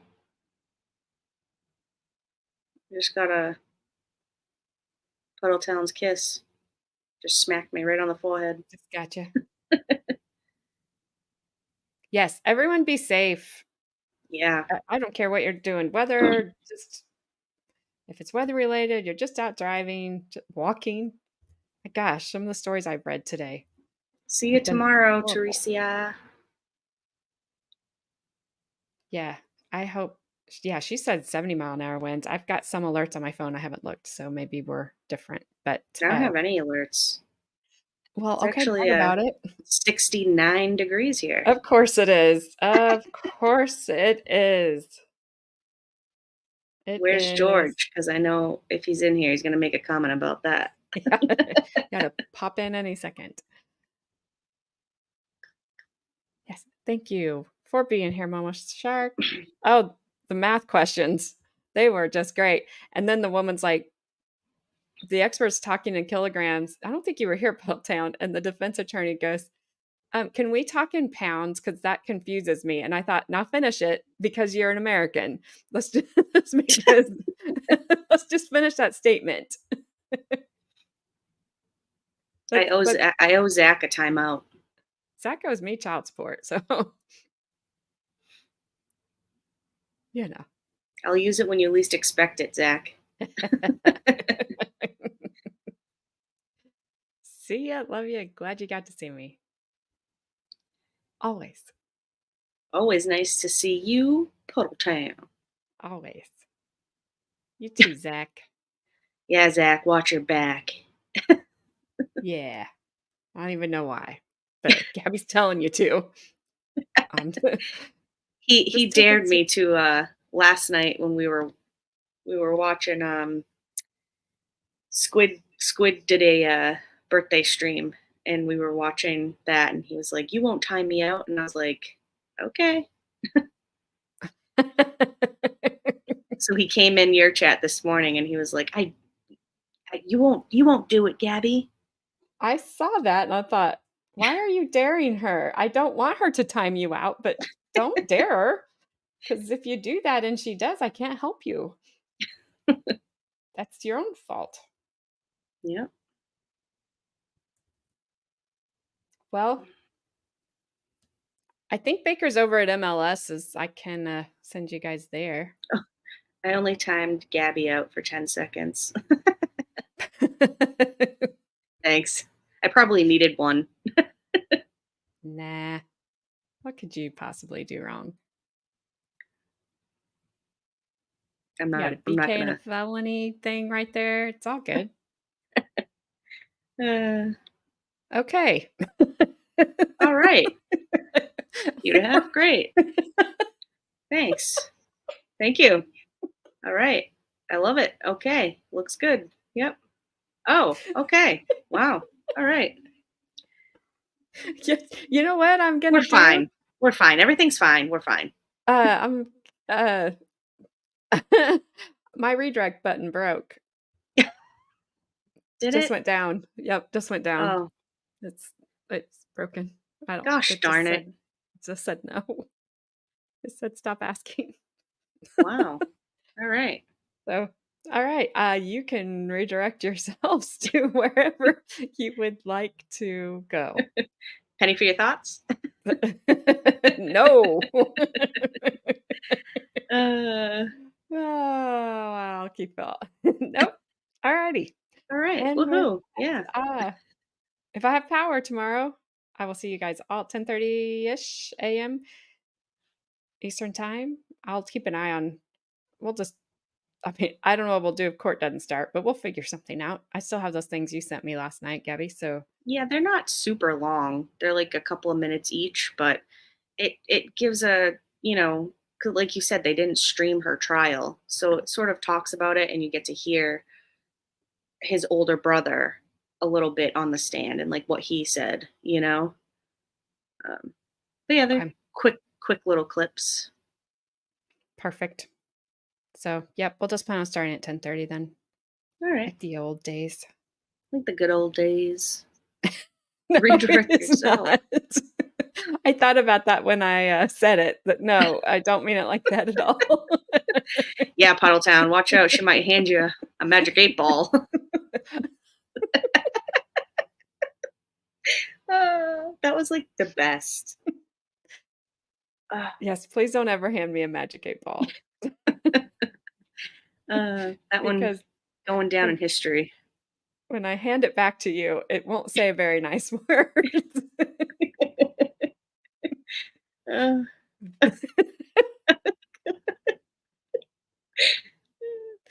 I know I did not. I did not mean any of that. See ya. See ya, Puddle Down. Redirect yourself. Straight to hell. Just go. I would never Uh, tell you that ever. oh, So that I was had a good. magic 8 ball in my hands. And then it would just say, if I hand you a magic 8 ball, the only thing it's going to say is you're effed. And not in a good way. So I accidentally did that to poor Chrissy. I didn't mean to. But it was funny, and fortunately she took it as a joke. 'Cause She's like, do I have to call Gabby in here? yeah, I was like, oh my gosh. I couldn't stop laughing. Stupid magic 8 balls. Uh, All right, on Okay. that note, I don't do whatever you want. Direct yourselves, don't direct yourselves. Land some planes, don't land the planes. I don't care. We're just going to take a pregnant pause until tomorrow. No, the emergency exits are blocked. Can't help you. Especially the back door, sealed straight up. There's no entry. There's only well, I guess whatever. Okay. It's been fun. It's been a blast. All right. I'm gonna play my end music. You stay right there, Gabby. Okay. Do not leave. I It's an won't. order. All righty. I'll see you All guys right. Bye. in the morning.